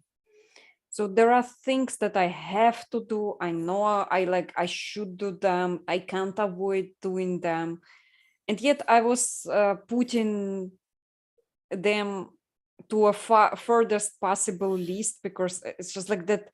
Just the idea of doing something that I have to do is tedious for me. So the biggest motivator would be is not doing it, causing me more harm than doing it. And it's still, even doing the exercise, let's say it's a bookkeeping that I have to do. And I would talk myself into it. Basically, what motivated me to actually sit down and do the yearly bookkeeping thing that I should have been doing, and it's once a year, but it takes 4 hours for me because there's a lot of numbers I have to adjust, is the fact that, well, there is something else that you should be doing. And the something else thing was even more tedious than bookkeeping. So in order to avoid shame for not doing the bookkeeping thing, and in order to avoid shame for not doing the other thing, I did the bookkeeping thing. It's like, it's a horrible way. It's like, and when I see that exercise, which would, I instead I choose today to spend 4 hours to do my bookkeeping thing because and the reason, because I don't want to do that other thing. Yeah, but instead I would choose because I'm a good person, and I know that I'm very high in conscientious and productivity, and I have done it. Yeah. By the way, I overdue 1 month that bookkeeping thing that I should have been doing, but I did it. Yeah, I would like to do that exercise, but in a proper context. Next year. I was going to say, part of what Nordalian is echoing is that idea of the unexamined life isn't worth living. And for some people, this is like their first examining of their life, even coming up with that one because. And I understand that procrastination's Kara's doing with the routine stuff. I was going to throw in one of the peculiar special ways my autism gets me to procrastinate is tasks that, like, kind of one-time tasks or really odious things that aren't routine.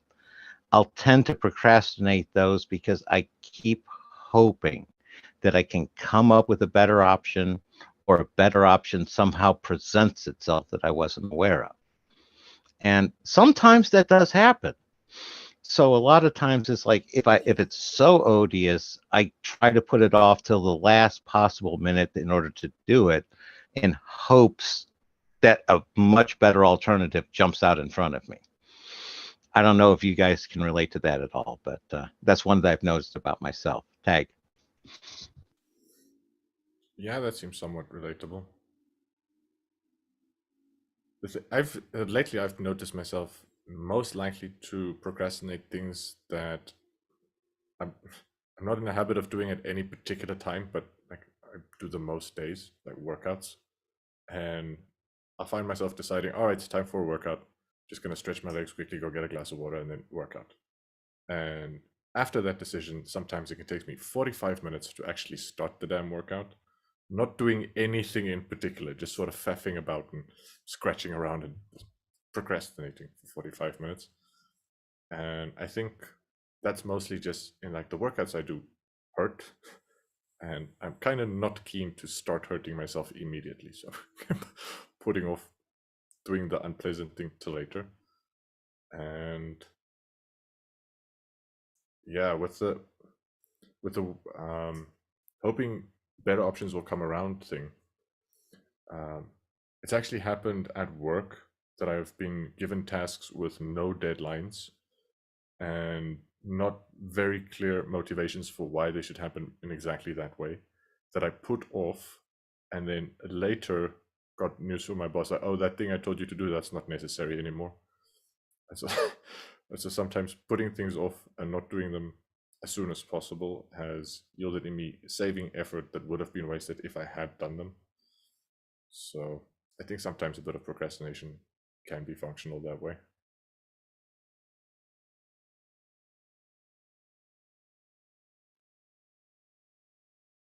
What do you guys think about concept of useful procrastination? I very much like the concept. We're having fun conversations about it in the past. Yeah, I think Is that basically what we're talking about here? Is useful procrastination? So, Yes, so that's how I lie myself into doing bookkeeping. Yeah. Yeah. Also, some of my best music I made because I felt like a need to do something productive, and then the thing productive to do is really unpleasant, and making music is quite pleasant, but also involves a bit of work, like a bit of discipline. So be very disciplined, make great music, and not get any work done. That was the other thing that I had to do.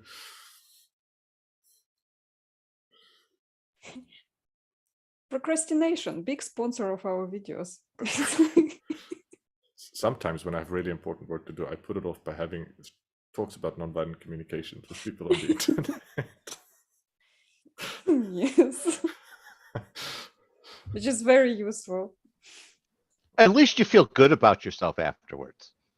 Yeah.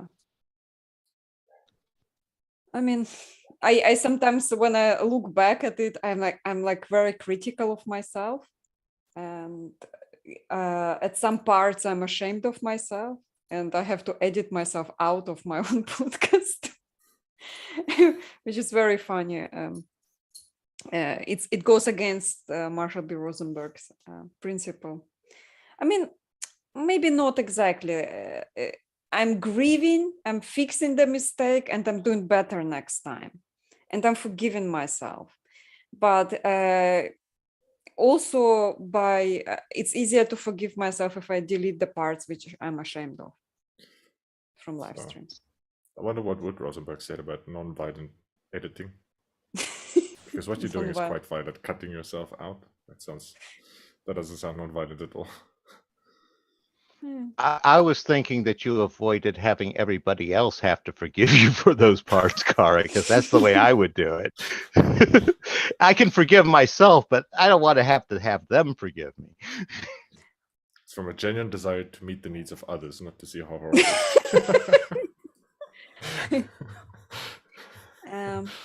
Well, honestly, I think when I edit, I kind of learn what not to do next time.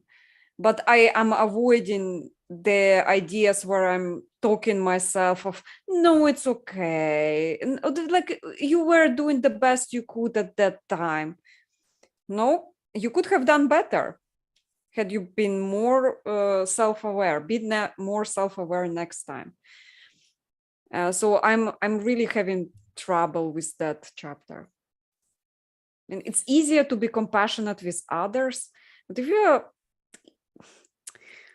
if you have too high standards for yourself and more like linear for other people, then it's difficult. I describe that as I know all my mistakes inside. They don't. That's a nice I can be comment. I can be more compassionate to them than I can for myself because I don't know all of their mistakes, just the ones I see.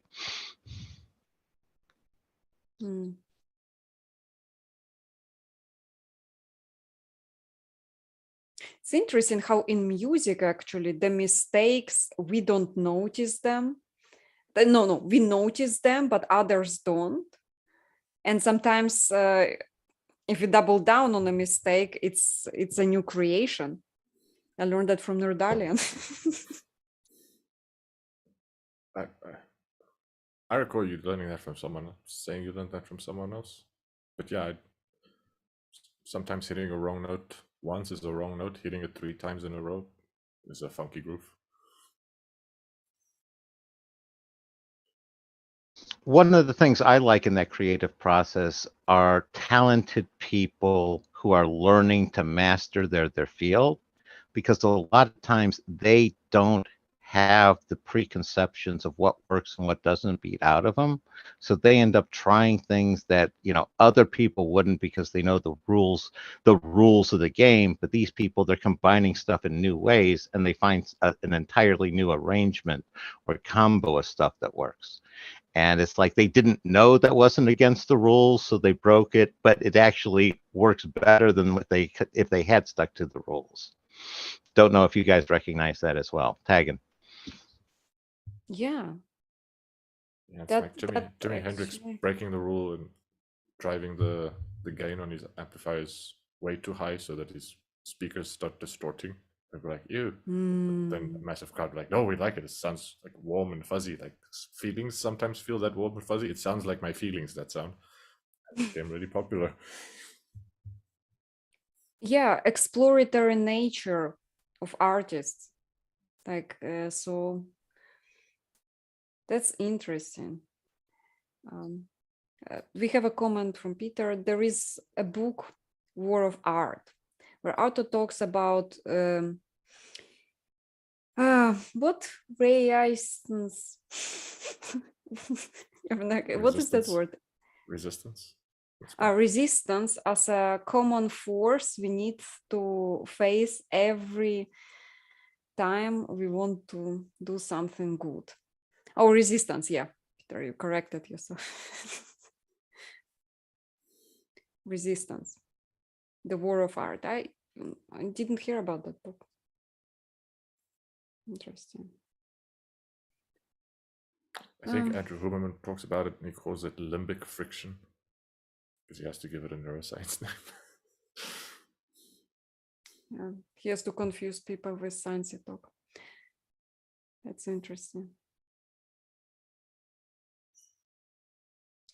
The last part of the book, to be aware what needs we are expressing, actually. So it's a little bit in reference to the exercise. I choose to do something because I want to meet that need that I have. And is that the needs that you put after that, like let's say for money, for approval, to escape punishment, to avoid shame, guilt, duty, like all of those needs, they also come at the cost. And the cost would be sometimes like emotional, and would actually we could lose joy from achievement as a consequence. That kind of playful, do something playfully because you want to enrich your life, not because money, approval, and stuff. That's true, but it makes me think like everything comes with a cost attached. If nothing else, economics teaches us it comes with an opportunity cost of something else we might have done. But yeah, so Rosenberg says we should be doing things playfully, and oftentimes exactly being playful in inappropriate or hurtful manners end us up hurting other people's in a way that we feel ashamed of, we feel guilty for, and then we get shamed and guilted for. Sometimes we get punished for. So sometimes when we do things that feel good for us because they bring us joy, or out of a naive sense of compassion or loving kindness, we get ourselves punished in ways that have a price for us. So they can have an emotional price for us. They can cost us social connection. They can cost us relationships. They can cost us career, job opportunities. So yeah, it's part of the chapter where he says never do anything that isn't playful. Some people can get away with a lot of playfulness if it's their job, but there's a cost to playfulness too, and there's a cost to compassion and loving kindness also. So yeah, so in as far as he's guiding people to think about the reasons why they're doing things, and think about the needs and the values that they're pursuing, I'm on board with that. This sort of putting compassion and joy on pedestals and brandishing everything else as toxic or unhealthy, I'm not on board with.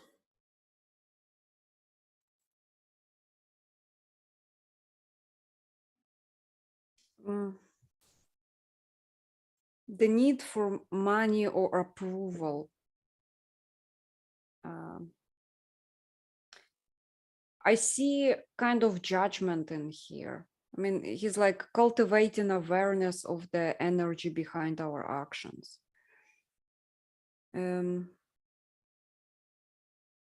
I know people who like so poor that everything they do is motivated by the need to get more money.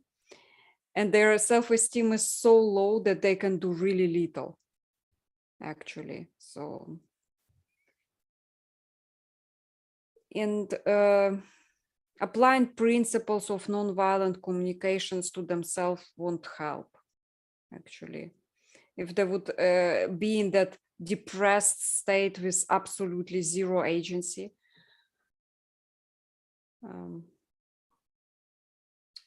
trying to move towards playfulness and stuff like that.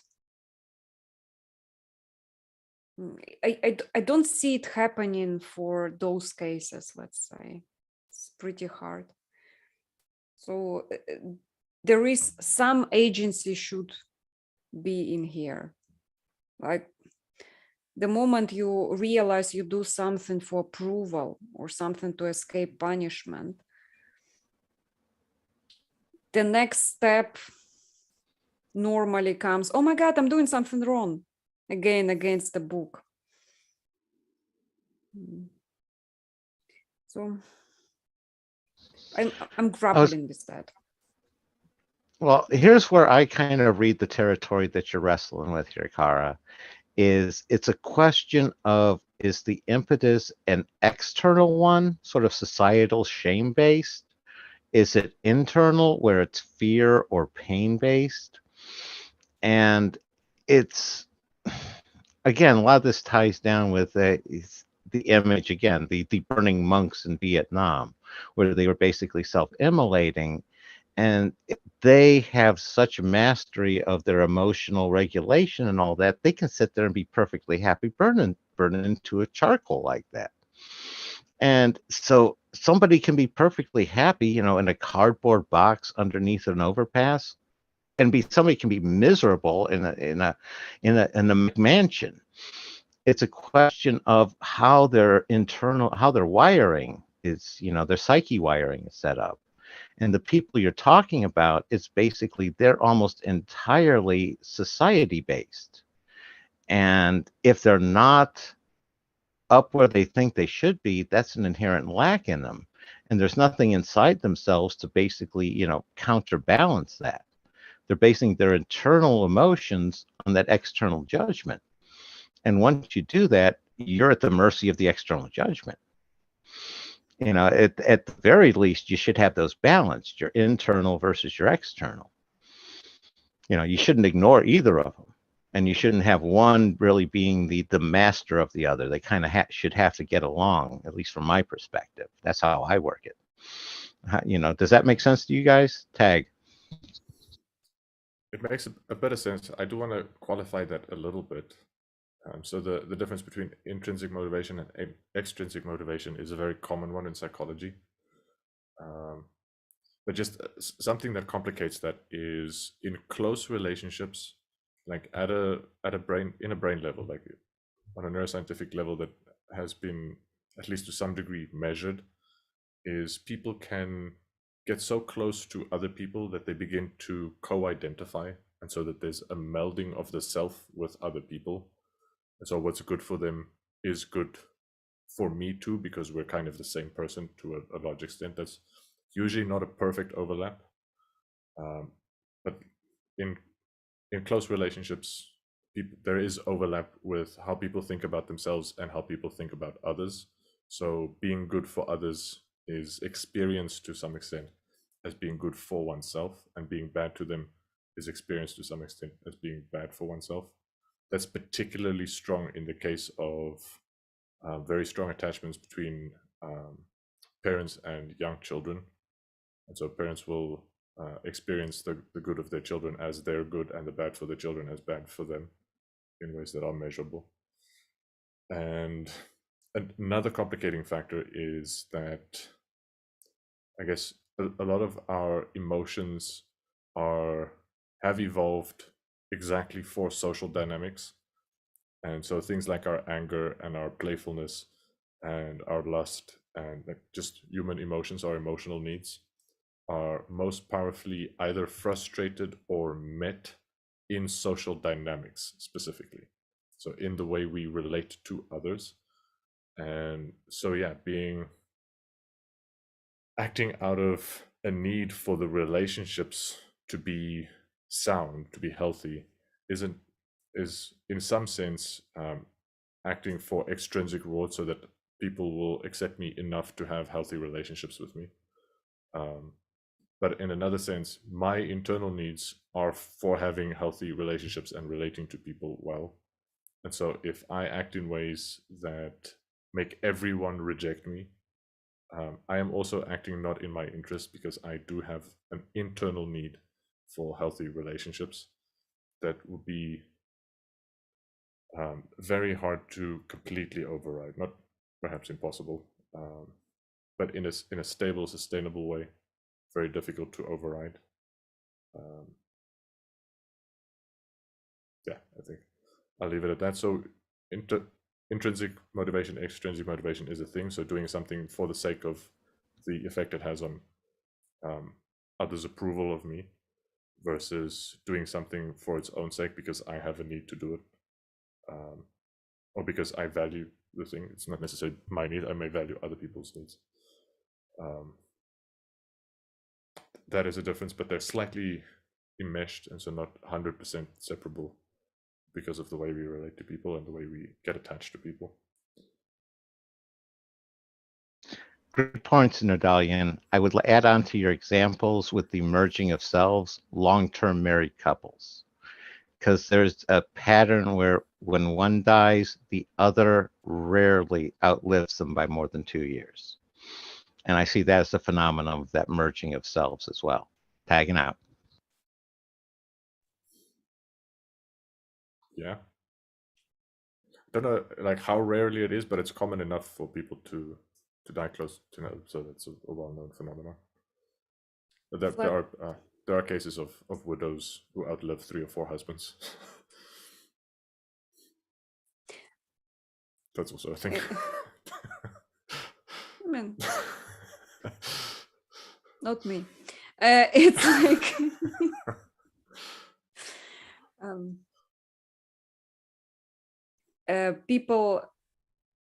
people find value in serving needs of others. So needs of others become your own needs, let's say. It's selfish to have your own needs. Your own needs are bad.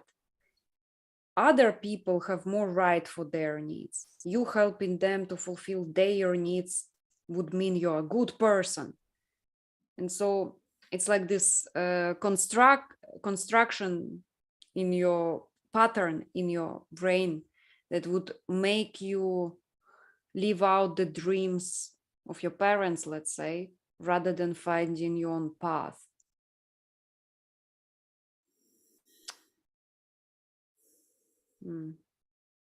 That's what's alive for me in here. Yeah, that's a tough one to have internalized the notion of having needs. Having one's own needs is selfish. That's not how I think of selfish at all. I think I've heard Graham speak about like everyone is selfish because everyone has needs, and if you're not selfish to some degree, like you'll just burn yourself out and destroy yourself, which is again like it's a different use of the word selfish that I use. I usually reserve selfish not for people who take care of themselves and who strive to meet their own needs. I don't think that's selfish. I think what's selfish is to neglect the needs of others and only take care of one's own needs. So you can't do both. You can't take care both of oneself and of others. I use selfish for people who only take care of themselves and everyone else is their own problem, like not their.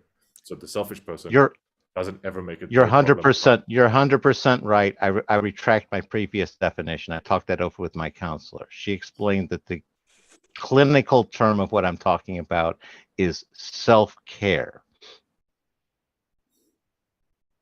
It's not selfishness. I was talking about self-care, and selfishness matches exactly what you were saying. Taking, basically taking from others without concern for them as selves. It's just, taking them and seeing them as like a human resource. Just wanted to say you were 100% correct. My counselor, she corrected me and pointed to me where I needed to go, and you helped. Thanks, Nodalian. Tag. Just sounded like she just right now corrected you.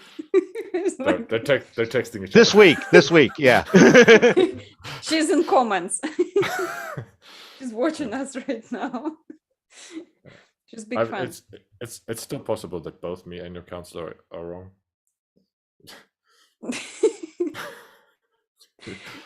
Ron Hubbard was the correct guy all this time. This is how I adjust. I have my position. I thought it was the best one. I see it's not. Now I adjust. It's a formula for me. It's how I get through life. It's my autism. Tagging. That's I mean, you make autism sound awesome. Like Peter, literally, I want some autism now. Where can I get it? They're gonna make me the poster child for autism next. No, the poster child for promoting autism. So here are all the special things that you are. Accept them. Yeah. No, but definitely seeing things clearly and having that capacity to evaluate the situation, sort of to evaluate, like putting everything into this little shelf. Here is the shelf for this, here is the shelf, that internal need for orderliness, which I associate with autism. Of course, there are other cases, is helpful. There are also difficulties, but there are also definitely advantages to this way of, I would say, contextualizing the reality. Absolutely. It's the old saying, every blessing is also a curse, and vice versa. Yeah. I'm thinking about procrastination, agency. Also, addictions come to mind somehow, because it's important to touch on it in a frame from through nonviolent communication. So Andrew Huberman had an episode on endogenous opioids and addictions. So he said, if people, especially at very young age, let's say until their prefrontal cortex is developed, take opioids that I mean, all the opioids that work on us, they also produced endogenously to a little extent. They have their functions in our body. Some of them very important for emotional self-regulation. And if young people take it when their brain kind of learns the lessons that, oh, those are taken from elsewhere, let me not produce it, let's say, it's very difficult to get off it later in life. And so the agency part, doing something by choice, let's say, would require taking the opioids from outside, talking to yourself non-violently. I mean, somewhere in there is shame connected to it. But then your source of, let's say, self-regulation would be taken elsewhere. So let's say if you are ashamed for not doing the thing that you should be doing, let's say bookkeeping, that example, you're ashamed that you cannot do it. The only way you could do it is to take drugs, but then you're ashamed that you are taking drugs as well. So you get yourself into that loop. And in here, I find it valuable, those kind of exercises. I choose to do my bookkeeping because I want not to feel shitty afterwards. That's a bad example, maybe. It's like, yeah. So I'm thinking how to tie those two together in order, let's say, to help people who would feel absence of agency and in cases like that. Did I get myself into a corner? No, I could wrestle with it. I just had a thought. Go ahead, Nodalian. That is very amusing to me, but I think I'll share that in the after party or afterwards, not on the live stream. Okay, I'll lead off there now. And it's like, to a certain extent, you're self-shaming yourself when you look at yourself from the outside, because now you've been part of that larger group. And it seems like part of what you're wrestling with is when you're dealing with shame for doing this, this action, shame for doing this action, shame for doing that action. From my perspective, why do you cycle between the three? Why not judge which of the one you're going to feel the least amount of shame for, since clearly usually you're getting shame from all of them? Figure out which one is the one you get the least shame for and go with that one. And one of the techniques that I used to get out of some of my narcissistic fog that I was under was to make what I call my double list system, where I do, things I think about side by side. And on the one side, I list those things that I can affect today. What actions can I take that will progress my life forward that I can take today? And on the other side, I make the list of things that there's just nothing I can do about them today. Maybe sometime in the future I can, but it breaks me out of that one, because then I have kind of a to-do list on the right-hand side. And if I keep thinking about the stuff on the left-hand side, if I keep thinking about the stuff on the right-hand side that I can't do anything about, as soon as I think the same thought again, I pop over there and do something on the left-hand side. And that's kind of how I kind of jump-started myself when I was, sort of lost in the fog. Tag to see how that works for you guys. Yeah, that sounds similar to a lot of productivity and overcoming procrastination tips. That made me think a little bit about, like, we used the example of procrastination as something where shame is involved, but like most of this chapter isn't about specifically productivity and procrastination. It's about learning to relate to ourselves less hatefully and more compassionately. And so I think if like small matters of like delaying some bookkeeping by a month or not, it's not necessarily the things people hate themselves for. And yeah, not necessarily a massive need for more self-compassion on those types of things. Maybe basic productivity tips would go further than it's kind of non-violent communication. So yeah, I guess I just want to like re-bring it back to what the chapter opened with, is that people can be very judgmental of themselves and be very hateful towards themselves. Quality of life can be a lot better if instead of that people learn to give themselves some compassion. And we've made a big deal of Rosenberg overstating the case a little bit, but yeah, I think in that more qualified sense, like people who really hate themselves will do a lot better by showing themselves some compassion. Great point, I think.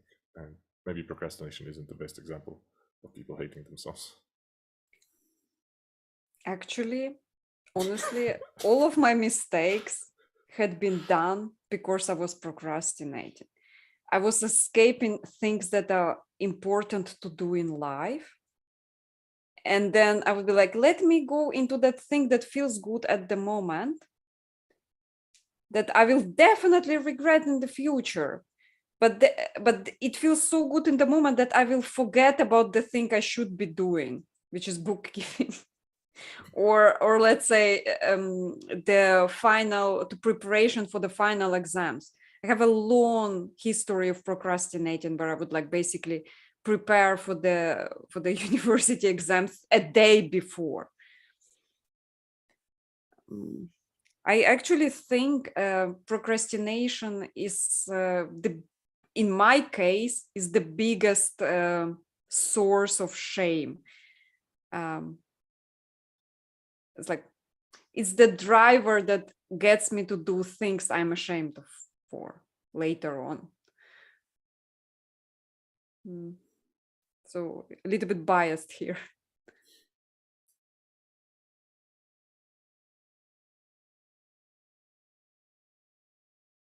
Unrelatable? No, it's relatable. I was Go ahead. thinking in terms of Rosenberg's clients. I think probably a bunch of them really hate themselves for being horrible parents, like really hate themselves, like considering suicide for just how much they screwed up their children, or people who blame themselves for someone who did commit suicide and hate themselves for being such a bad brother or such a bad sister or such a bad friend, that this person they loved committed suicide around them, or people who were born in families where they really weren't wanted, like unwanted pregnancies, and they didn't ever do anything wrong in their lives, but they grew up with neither parent wanting them and no one in the world wanting them, so everyone kind of wishing they weren't born. And some people internalize that, oh, I shouldn't be alive, I'm a burden to this world, I should be dead. That kind of self-hatred is different from I did worse on an exam than I should have, or I failed an exam that I could have easily passed, or I had to repeat some courses. I mean, for some people, I guess like the emotional response to failing exam could be similar. So in some families, academic achievement is blown out of all proportion. But yes, I think self-hatred sometimes have roots that run deep. Some people are raised with narcissistic parents. Some people are, there are all kinds of reasons why people hate themselves. And yes, some of that hatred, often people actually kill themselves out of self-hatred, but it goes that far for some people. And so for those people to learn to love themselves is a massive challenge and a very important thing on the way to a healthy life, like really big need that's unmet. And I think compared to those people, Kara, you probably already have a lot of compassion for yourself, like compared to people who truly hate themselves to the point where they're really considering killing themselves. Okay, I don't think you have a similar need for self-compassion, because your need for self-compassion is much more met than a lot of people. Or maybe most people, but like a significant portion of people. So like the 10% of people in the world who hate themselves the most hate themselves a lot more than you ever hate yourself. I am thinking about, again, emotional self-regulation. So in severe cases where there is like complete hate of oneself, I think it's important just like to find help as soon as possible, because self-regulation seems not to work. Like there is definitely no self-regulation here. And there is nonviolent communication will definitely not help. Like there is like, I choose to, because I too, no, go. It's help. Like Marshall B. Rosenberg's will not help in here. That's what I mean by emotional self-regulation. If those mechanisms in the brain are not working properly on their own, because of like you said, wrong upbringing, or maybe genetic disorders, there are other ways, let's say. I think the book you chose to discuss next, Nordalian, Dialectical Behavior Therapy, has some ways of helping, but I am very careful with the people who actually in actual trouble. Like I'm joking. Like my biggest problem is bookkeeping. But the thing is,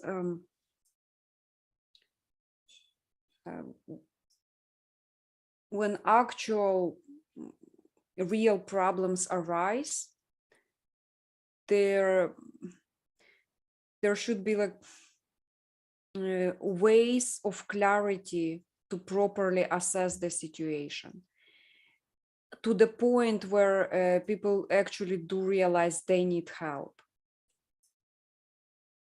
I cannot do it on my own. I need help from the outside source. Yeah. I would not give examples here, even though I have some. Yeah, Graham? I was going to say, I'll chime in on both your points. One of them is I tend to be driven by embarrassment more than shame. And which ties into what I was just picking up on Nordalian was saying, and it's something that I'd never occurred to me before. And I don't know if this is a new observation or if I'm reinventing the wheel here, but everything he was saying that was the cause of self-hatred was an external judgment, like a societal judgment that basically gets internalized. And it seems like internalized shame is effectively the same thing as self-hatred. And it's like the individual has adopted that societal judgment of themselves, and it like transforms on the inside into a self-hatred. Is this something new? Or I was going to say, how does that track with you guys? Tag. No, that's actually something Rosenberg says explicitly in this chapter. He says shame is a form of self-hate. So he makes that same connection. Societal. Yeah. Yes. Yeah, and it's the sense of it's internalized. The person's adopted and agreed with that sense of shame on a fundamental level. Yeah, no. I didn't pick that up in the read through the chapter, but yeah, no, I remember him saying that. So yeah. Thanks, Nalian. I'm thinking about societal pressures and shame, actually. There are, if talking about this difficult subject of suicide, let's say, in cases that I know, there would be two reasons, basically. One of them would be societal, which is like, I'm different, I'm not loved, I'm not accepted. The world would be better. It's like somebody compared himself to the norms of what is considered proper. So yeah, I think this is definitely societal. And in the other case, again, some sense of inadequacy. This thought that actually not exactly inadequacy, it's like so much pain, too much pain, I don't know where it's coming from, I just don't want it anymore, like that sort of thing. And this one was internal rather, like because the cause of pain itself, like I don't know.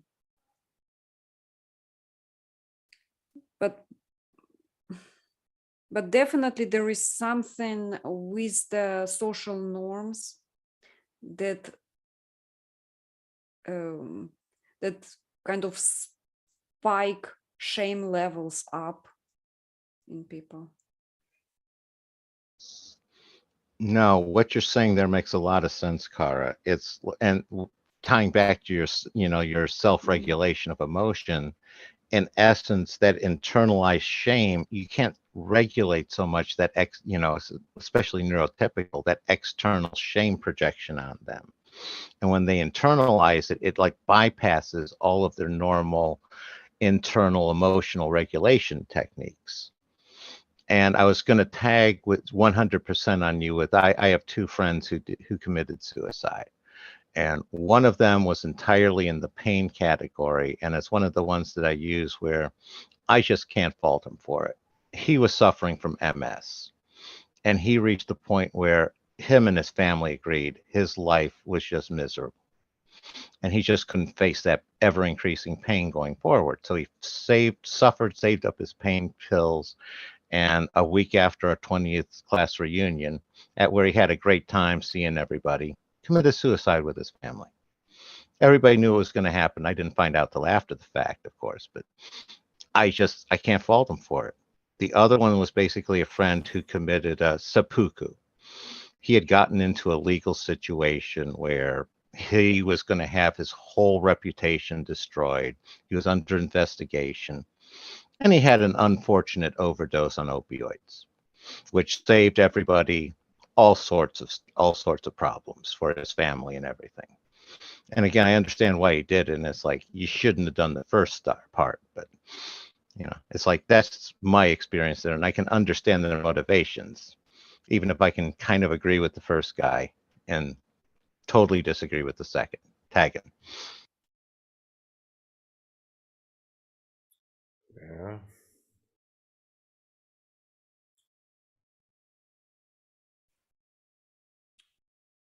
Shall we joke about cats for a while? Yeah, no, but like I'm thinking about helping.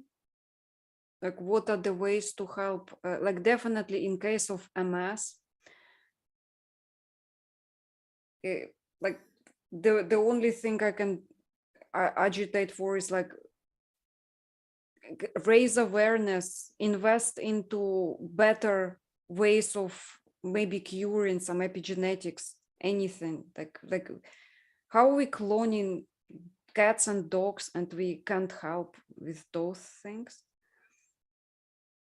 with that level of technology? Like, isn't it possible to clone something that helps?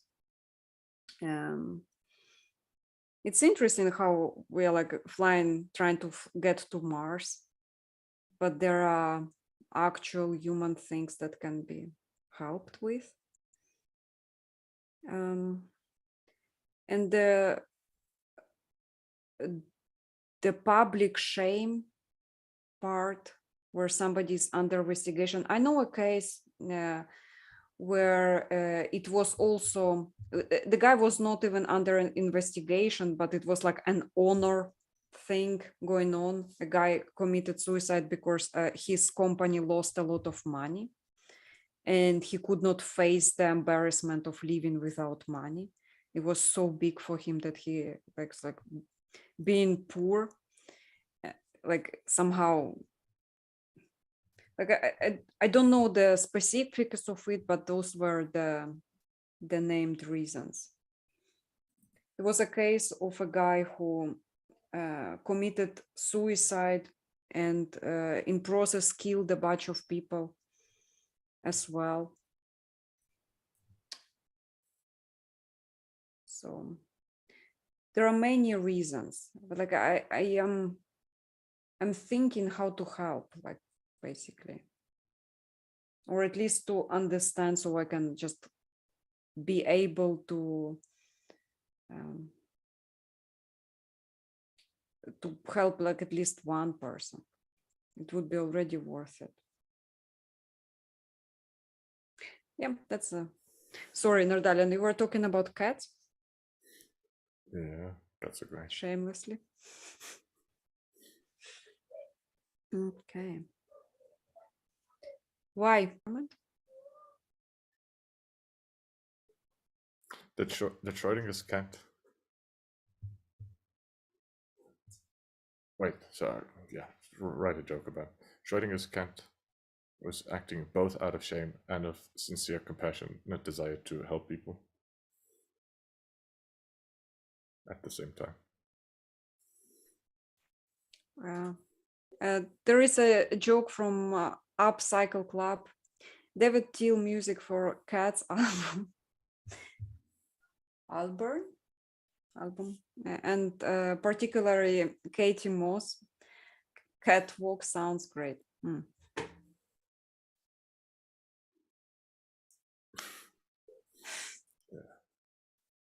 Okay. Are there any more slides, or are we done? No, we are done. That was a very sad ending, actually. Fran? It was nonviolent, at least. Yeah, I mean, I expressed my need to help because like I have hard time empathizing without action. Like for me,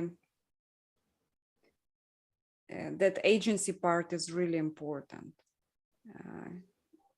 Things that I'm doing are for a reason. Like even if researching a book on nonviolent communication, there is a reason there, even listening to it. There are some lessons that may come in handy later on. Yeah, if I recall correctly, we spoke about your desire to do the nonviolent communication is you were participating in a couple of communities where the communication was quite violent. And a quite common feature in those communities would be quite high levels of loneliness. So also high rates of depression that's really fed by loneliness, and like unmet needs for wholesome connection with other people. And you're quite open about promoting meaningful connections between people, like humans reaching out and connecting in wholesome ways and creating meaningful friendships and stuff. And nonviolent communication was seen as one among many tools that may help people change the way that they relate to others for the better, so that they can more meaningfully connect with others. And those meaningful connections with others, I think, in the long term, is probably the best way to help the kind of depression that's really born out of chronic loneliness, which is probably the most common form of depression. So depression is extremely common. It's like sometimes half-jokingly referred to as the common cold of mental illnesses. And yeah, I think I'm not extremely well informed by this, but like at least I can speculate that a big reason for that is because society is structured in a way that that friendship is undervalued. So people looking for work relationships or sexual relationships, exclusive of cultivating friendships with people of different ages, friendships with people of different races, different political opinions, different religions, having their life full of rich friends that are different from them. Instead, they find these reasons, different races, different political ideologies, but different religions, to exclude people from their social circle, different ages, different genders, or different sexes, or whatever. And just excluding people and excluding people and excluding people, and ending up with very small social circles, and even often then those very small social circles having toxic relationships or unhealthy relationships of one kind or another.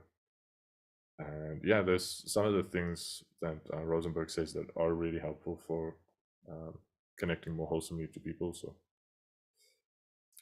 like mutually trying to understand each other. Like, word he uses for it is empathy, but like really trying to understand each other and trying to understand each other's needs. People actually have different needs, as it turns out, similar needs, but similar in theme, but different in details.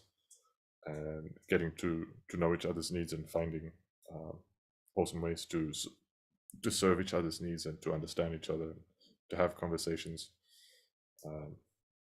with a sincere desire to enrich each other's lives.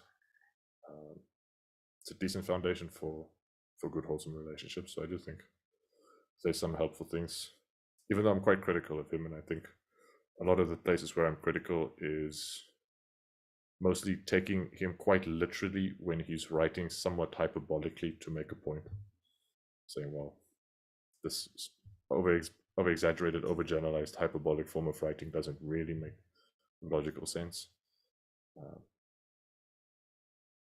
So that may actually be a bit pedantic on my side, but yeah, I do think discussing this stuff is helpful.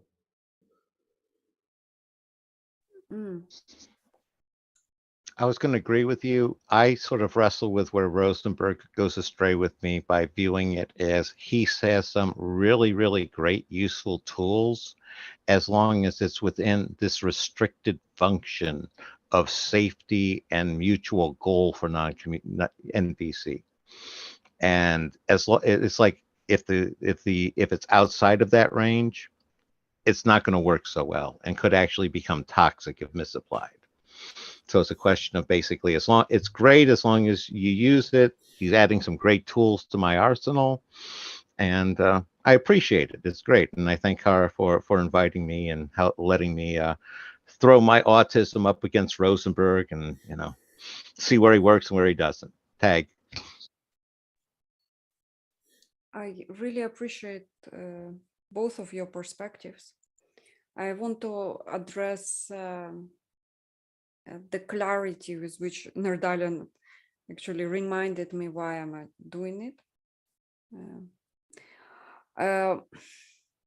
Loneliness is definitely a big problem, and also one of the reasons people would rather fight is as an escape from admitting the need for friendship, let's say. It's somehow that desire, like, did I win? Is there a victory here? I'm on top, I'm the top dog, right? That sort of behavior. I do see where I kind of deviated from my initial intent, where I kept talking to completely different people with different beliefs, enriching my understanding, let's say.